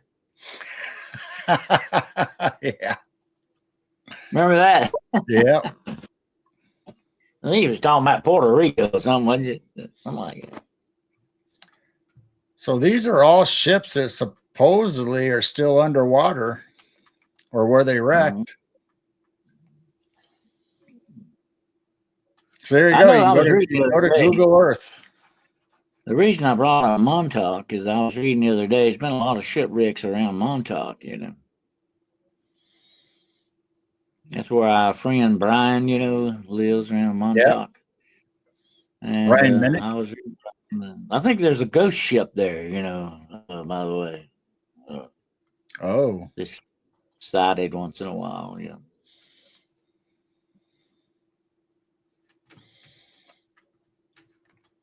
We're getting California overcrowded. If California gets too crowded, it might tip off in the ocean, right, Drew? That's right. Don't everybody get away from the coast there, okay? So the other thing that I wanted to bring up tonight before we go or end is you don't have to be in the ocean or the sea to find shipwrecks, believe it or not. They are finding shipwrecks out in the cornfields of Kansas. They're finding them out. They're finding shipwrecks out in the desert.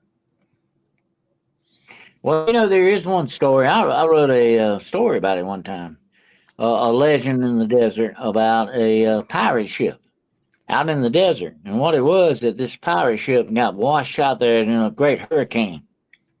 And it got washed out into the desert. And supposedly people see this ship, and a lot of people say it's a mirage.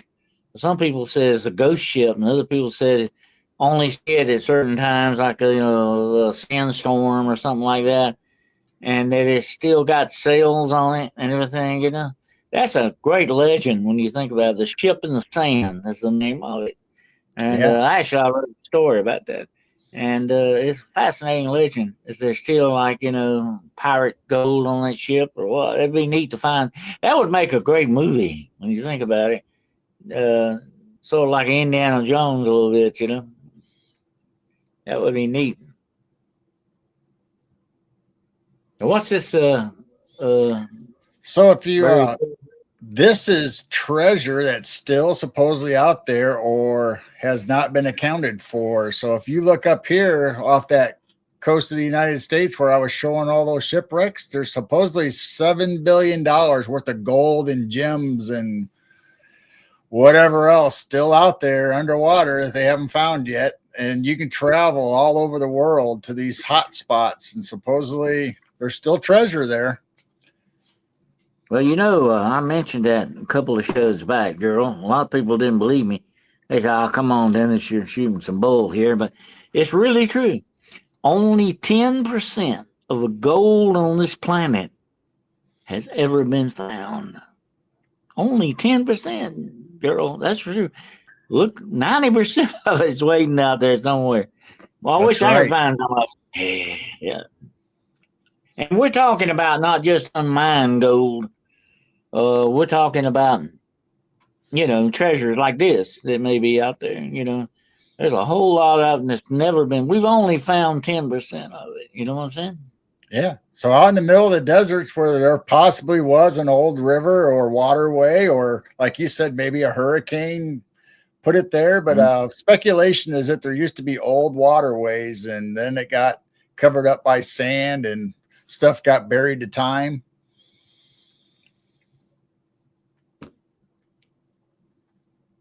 I'm trying to remember how that story ended. I had a little poem with it, and the name of the ship, the pirate ship, was uh, I can't remember the name of the pirate ship now. Anyway, it says at the very end that far from the coast of the Carolinas flies the ghost of the quarter moon. That was the name of it. The quarter moon was the name of that ship. Supposedly the ship in the sand. And Oh, it says, for the time of its remaining, it is now given to a sea of sand. oh, That's where it plays. Yeah. Great story. Great story. Maybe I want to write a movie on that. there you go. My, yeah. So here is just steamboat wrecks along the Missouri River. So Yeah, they there's on 53 steamboat wrecks on the Missouri River, and a lot of them are still buried underwater. So you could probably find some treasure on the rivers here in the United States if you look hard enough or know where to look. Mm-hmm. Well, even not too far from where I'm at tonight, they have actually found they pulled a couple of canoes out. I've seen them. I went to the museum and saw Native American canoes that were about 300 years old. They pulled them out of the mud of these rivers, still intact. That's amazing to think about, folks. Right. Uh, but certain areas like that, Gerald, will preserve things like cold mud or something like that. You would think it would rot up, but it actually preserves. These acts as a preservative. We were talking about salt the other day. Salt. The reason salt is used as a cleansing thing, it is also a preservative. Salt preserves things. So, in other words, ancient peoples venerated things like vinegar and salt that could preserve things that keep them from rotting. They thought that was a mystical thing. They thought they had magic to it. That's why they venerated stuff like that, salt and all that. But think about this: salt is so very important. You need it as a mineral for your body, of course, but also think of trying to eat without salt. I mean, that just would really be very of a bland diet. You'd be definitely on without salt. So salt has always been venerated not just as a cleansing thing or as a mystical thing, but as money. You know, Yep. it was very expensive. So yeah, I might not have some gold, but I got a bag of salt here. I'll trade you. Oh yeah, I'll take it. Definitely. Yep. Yeah.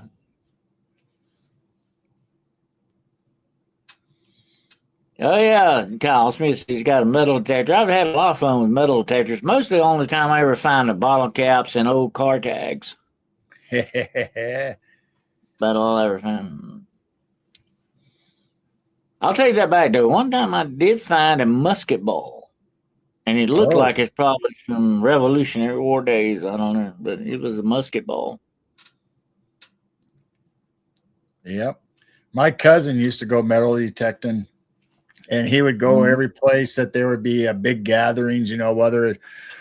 Whether from olden days, he'd find the old courthouses, old churches, old whatever, and go metal detecting. And he had found so much jewelry and necklaces and rings and money and gold pieces. It was just unbelievable, all the stuff that he would find. Oh yeah. You'd have to go to old home places like, maybe, some of the old city buildings and places like that. You will find a lot of interest and stuff like that. And I'll tell you another hot place is definitely the beach. You find a lot of, rings and jewelry on the beach and all that stuff. Yep. Absolutely.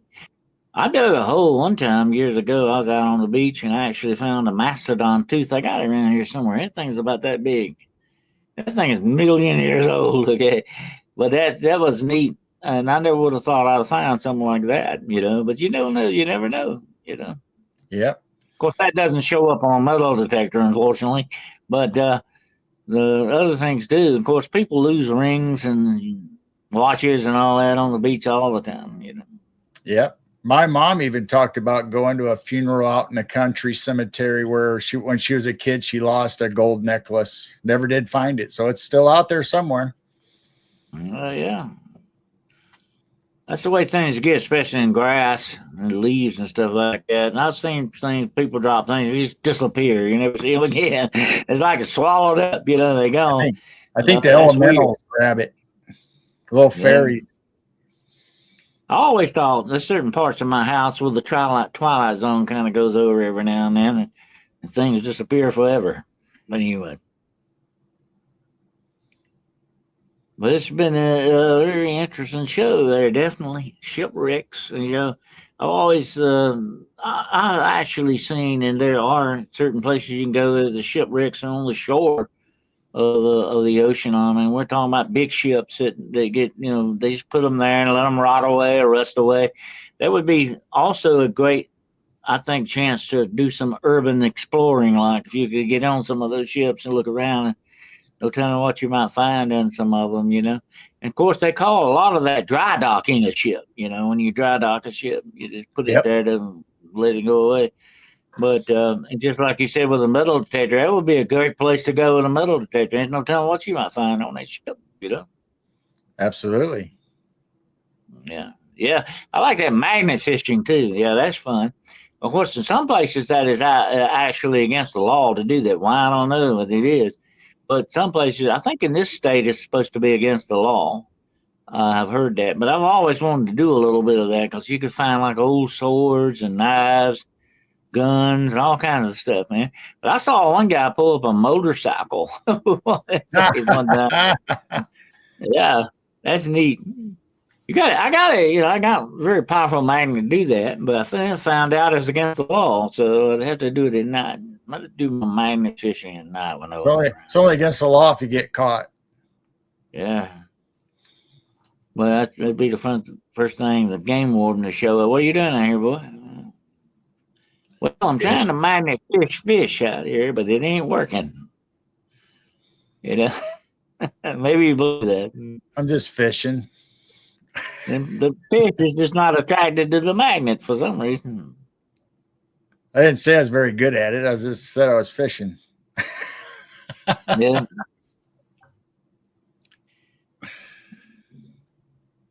But Well, it's the been one fun, thing Dennis. about magnet fishing, though, is you got to watch out for, Drill. Those magnets are rather expensive, and you better have a good rope on the end of it because you do not want to lose your magnet, definitely. There'd be a lot of money down the drain. Yep. Overbill said I should tell him I just dropped a tool in the water and I'm looking for it. That's right. My watch is down there. Okay, I gotta find it. That was a guy I was watching a show the other day. I like to watch the camping shows. There's one guy, he does what's called stealth camping. I don't know if you're familiar with that, Drew, but they go hide in different places and camp out.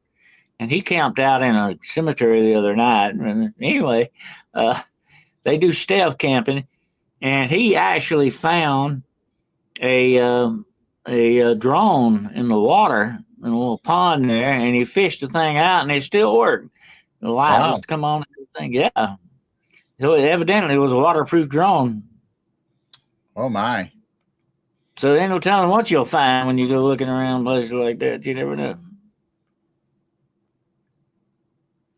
I like what that guy said in one of the horror movies talking about cemetery, Said, aren't you spooked by being out in the cemetery all the time? Yeah, nah. Said the dead don't bother me none. It's the living that give me problems. That And that's very true. Very true. is true. Yeah.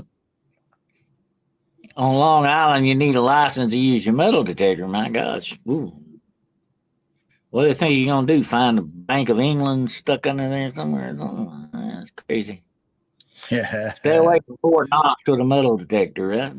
They Stay away just from found a Fort way to Knox. make more money off of you. You got to register your metal detector. They'd tax the air if they could. I got a 6-inch speaker magnet from blown subwoofer. I'll send you. You can weld a round outlet thing in the center for you if you want it. Well, that There you sounds go. neat. That'd be That great. would be good. Hmm. That would absolutely work. Yeah, I'd like that. That'd be cool. Yeah, I've always wanted to do a little magnet session, but like I say, especially around places like, where there may have been Civil War battles and stuff like that, tell me what you might find. Around ponds or lakes that have been there or streams that have been there for a long, long time. Um, I think somebody not long ago, and this was in Norway or Scandinavia, somewhere in Scandinavia, he actually found a Viking sword in a stream. And it was in excellent condition, except, of course, the wooden handle was rotted away off of it.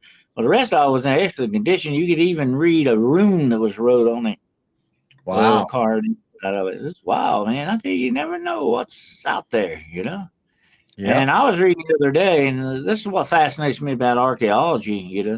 This guy was in somewhere in the Holy Lands, walking down a path now, okay? And he sees something, he picks it up. Turns out it's a doggone seal from biblical times, and it mentions a king whose name is in the Bible, Wow. laying there on the ground now. He's reached over and picked it up. Can you believe that? That is wild. And they said that seal was like 4,000 years old or something like that. I would never get that lucky, okay? No way. That is wild. But that's the neat thing. I actually one time I was in a archaeological dig, and you're not supposed to do this, okay? That's confessional night here, folks, okay? Uh, I actually found a cross. I still got it. I wear it. Matter of fact, I'm wearing it tonight. Here it is, right here. I found this cross in an archaeological dig, and I kept it. You're not supposed to keep these things, okay? But I wasn't working with any team, so I was independent, okay? Anyway, this thing probably dates back to the 17th century, something like that, because it has St. George on it, very faintly. You can see it. I had to put it in a very powerful magnifying glass, but I could tell this about the thing was handmade. Okay, it was definitely handmade. So I would put it around maybe the early or late 17th century, early 18th century, somewhere in there. But it has St. George on it. The name St. George. Yes. So it's definitely Church of England kind of thing. But this was in America, okay? So it's probably look at pilgrims or something like that, I guess. I don't know. But that was just very sheer luck. Sheer luck that I found that thing.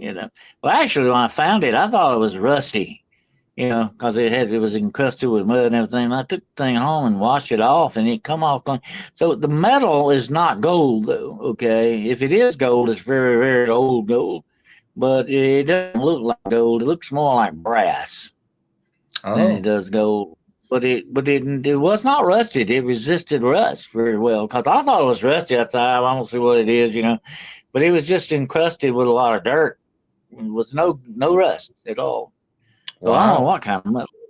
I don't know. It could be tarnished silver for all I know. I never have had it appraised though. But it's been with me through a lot of my adventures, man. I have worn this thing for many years. I found it, I think I was like 17, 18 years old when I found it, something like that. Wow. Well, thank you, Overbuilt. Thank you. If you want to send me that magnet, I just hope it doesn't attract everything else in the post office. Okay. It might come a lot of stuff stuck to it. That would be, of course, that'd be neat too, wouldn't it? Okay. Yeah. Anyway. Yeah. Lantern Keeper is here jumping in there. Well, you may have to go back and watch some of this. Of course, we're not going for the 2 hour mark tonight, but we're close. I would have kept the cross too. Why not? The ones that lost it are in heaven then. Well, yeah, yeah. Well, I mean, I wasn't with any art. You're not supposed to keep it though, but that's number one rule of archaeology. It belongs to the museum you're working for. But I wasn't working for any museum, so there you go. I was working for my museum. That's funny. But anyway, I had some interesting stuff in my museum. I threatened to send all my books to Gerald one day, but it would take a U-Haul. Okay. He'd I'm have to build ready. another room. He'd have to. Jane's not going to let you build another room on the house there. Okay. Anyway. I'm ready for him. Yeah. I got enough books ready to fill a U-Haul. Yes, sir. On every subject. Of course, my main subject is the occult and paranormal. So definitely. But I have a lot of items that go with that. I have cannonballs. I have Civil War bullets that were actually fired on the field. I have a lot of stuff like that that I've accumulated over the years, but it's mostly books too. Yeah, I have a lot of books. I have Rosemary Gully, by the way. I had my picture took with her. But unfortunately, it's not long before she died. I loved her. She was real sweet. Anyway, I got her whole book collection in there. I've got Time Life book collection. I got a bunch of stuff, man. That I tell you the interesting thing about book collecting, girl, and I have tried to do a little bit of it over the years, but it's a very much a rich man's hobby. Okay, you got to have a lot of money to do it. But there have been certain instances I've been, know what I was looking for and find it. You can kind of, kind of remember what you're looking for and what, keep an eye out for it. You will find some really good deals. Like I found a book, a paperback worth about $400. I got it for 50 cents. Uh, you can't beat that. That's neat. But it's a good Yep. hobby if you can indulge in it. But there's some very rare, like there's one. What's the name of that? Oh yeah, very rare book, and it's a Western book. Okay, and it was actually the movie was the inspiration for the John Wayne movie Rio Bravo. Okay, and it's called The Stars in Their Courses. That's the Oh, name of the book. This is a very rare book. Okay, I mean very rare. I actually have a copy of it. Okay, but it is a very rare book. I don't know how much that book's worth. It's probably worth close to $1,000, I would say. Anyway, wow. depends on how much what the condition is of it, though. It's got to be in pretty good condition. So I don't know. You'd have to have an appraiser to do it to actually say how much it's worth. But anyway, here's the interesting thing about this book. It's a Western story, but it's based on Homer's Odyssey. Oh, yeah. Only I could just transfer to the West, to the Western, the old days of the Old West. But he took the Odyssey and put it in the Old West there. That's really neat. That's really neat. I read the book, and it was a really neat story. But I don't know how they got Rio Bravo out of this book. I don't know where they go. But that's screenwriters. That's the way they do. Okay, Yep. they can take the ball and run with it, but they really run with it. But that's the way it goes. That's why I've heard a lot of authors complain about Hollywood. Oh, that's not what I wrote. That's not what I wrote. It's not going to be that when they get through with it. No, definitely not. But anyway, well, thank you all for being here tonight. It's been fun and very educational, girl. And thank you for all the pictures and the info on that. Shipwrecks are fascinating, absolutely. And shipwrecks have got one big connection we all like history. History connects them to that, don't you Right. think so? Yeah. Yep. And history is always fascinating. But let's try to find us a pirate ship, Gerald. And Yeah, we need to look find for a pirate ship. look for the Heck, there gold. might even be one here on the Illinois River. I don't know. Who knows how I tell far they you what, come in? it'd be my luck. I'd find the the gold, the chest of gold, but it'd be like a giant monster octopus garden or something. Yeah. Hydra. Sharks out there. That's the Probably way got it goes. Hydra looking out for it. It'd be like that guy that got sick. He finally went to live in hell to get this treasure chest on board the ship. When he got it up there, finally it turned out it was a box full of cannonballs. That would be me. That would be my luck. But anyway, but that was what that game I talked about earlier, Cutthroats. That's what would happen when you finally dive for the treasure. You would find it. There it was. It was gold goblets and diamonds and all. And there was this giant octopus with his arms around it, saying, "Come on, try it. Come on, yeah, yeah. You ain't getting my gold, buddy." It's very much like Smog in The Hobbit. He had all that gold, but nobody wasn't getting none of it. And Oh man. that's the way those darn dragons will do you. Yep. Absolutely. That's what I was talking about. I was having a little fun with Jessica, Dad. So she is the mother of dragons, and she hangs out with werewolves. Okay, so that's her. That's Jessica.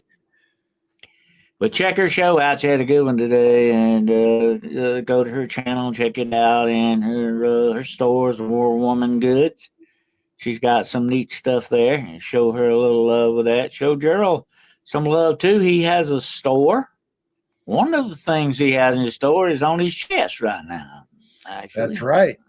yeah, I think Blazer or somebody's already put the link in chat so you can find I love that owl there. Yeah, yep, you know you what can that owl's find name is? Did you know what that name's owl is? That owl's name is? Do you know I what her think name it's is? Screech. I don't know. Her name is Althena. Athena. Althena. Wow. Okay, yeah, the goddess of wisdom. But go check his store out.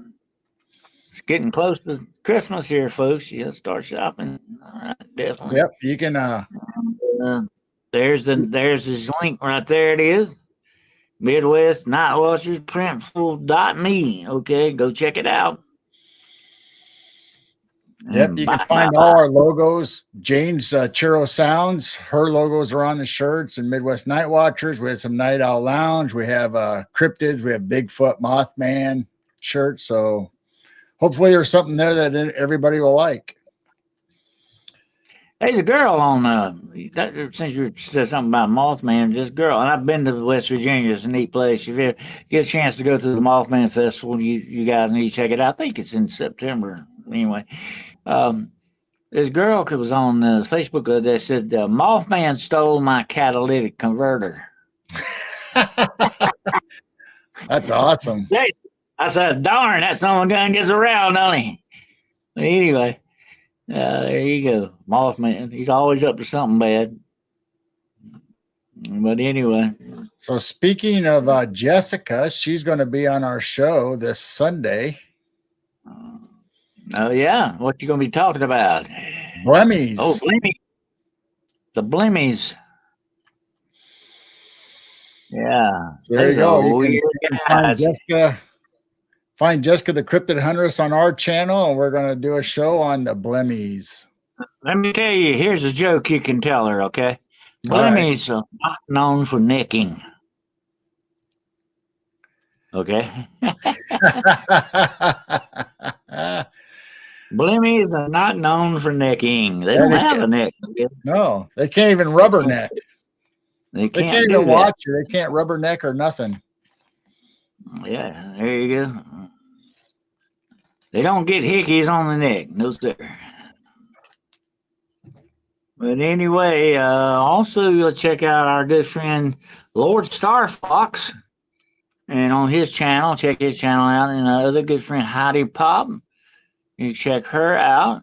And show her channel some love as well. We also have Brenda on Beyond the Box. Check her out. And I think if all goes well, tomorrow night at I think 9 o'clock, I will be appearing on the Eye of Jupiter. Oh, the Eye of Jupiter. The Eye of Jupiter show. Yeah, we're gonna be talking vampires, I think, on there. So if you want to tune in, we'll have the link on my channel if anybody wants to check it out. But that'll be tomorrow at 9 o'clock if everything goes as planned accordingly. We'll see how that happens, and of course, then Wednesday night we'll be doing the hunting the shadows. We'll let all of you in on the hunting the shadows agency. Okay, we're gonna definitely hunt some shadows Wednesday night. I'm gonna talk about witchcraft. It's Witchcraft Wednesday, folks. Okay, on hunting the shadows. So you want to be there. You know, Gerald, a lot of people don't realize this, that there is a war going on, and it involves witchcraft against us. Yeah, yes, sir. And we're going to talk about that. And of course, that's going to tie into the show I will be doing with Chantel Maber on Aquarius Rising Thursday.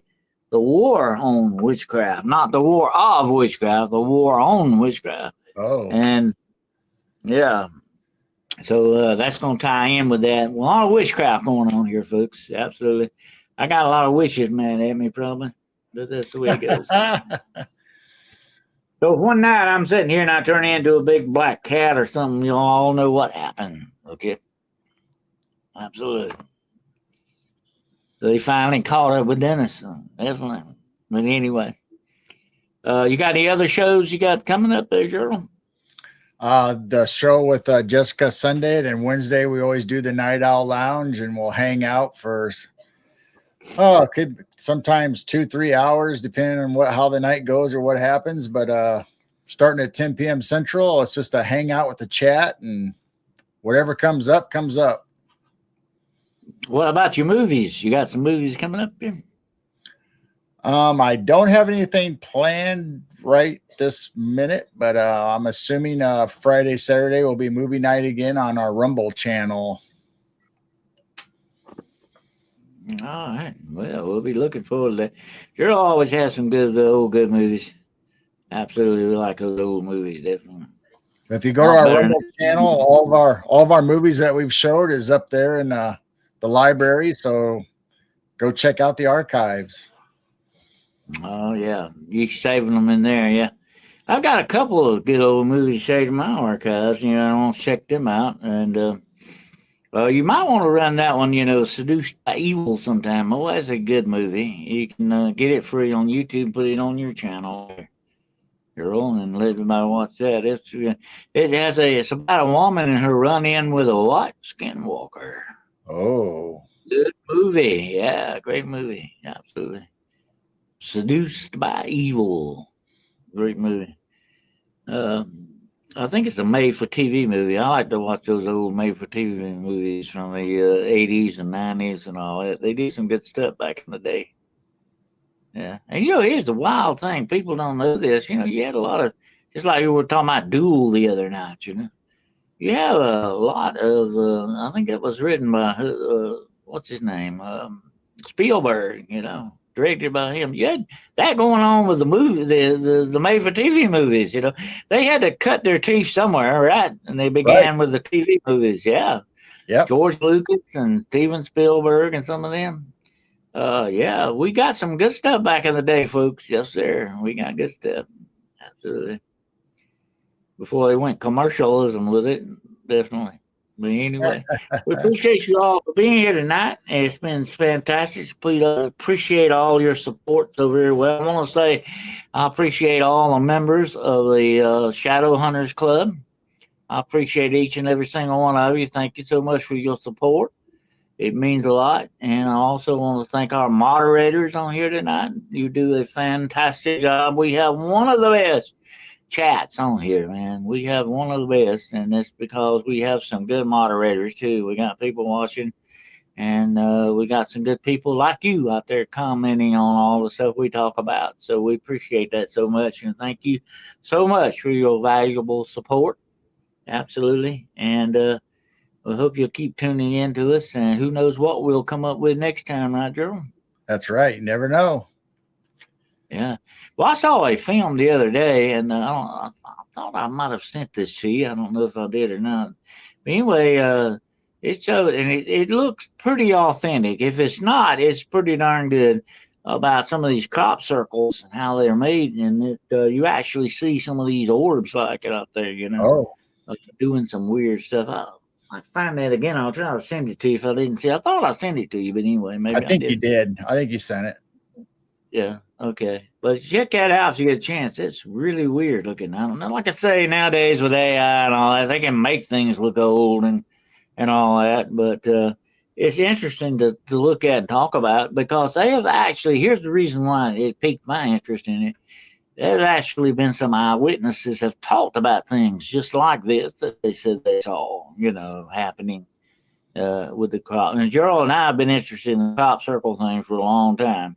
We've been investigating it and doing some investigative research on it. It's a fascinating subject. I tell you something else that runs concurrently with that is fascinating too, and that is cattle mutilation. That is a strange, strange thing too, definitely.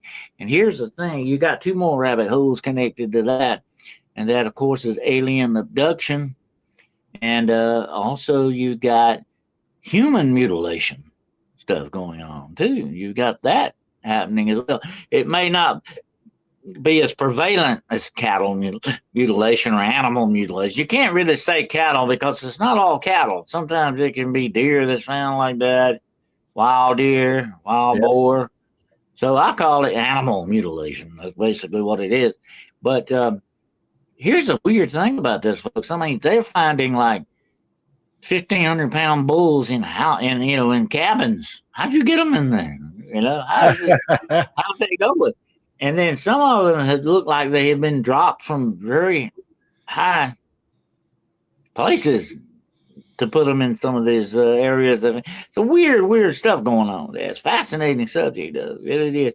And it kind of ties into alien abduction. I told about my own abduction story the other day.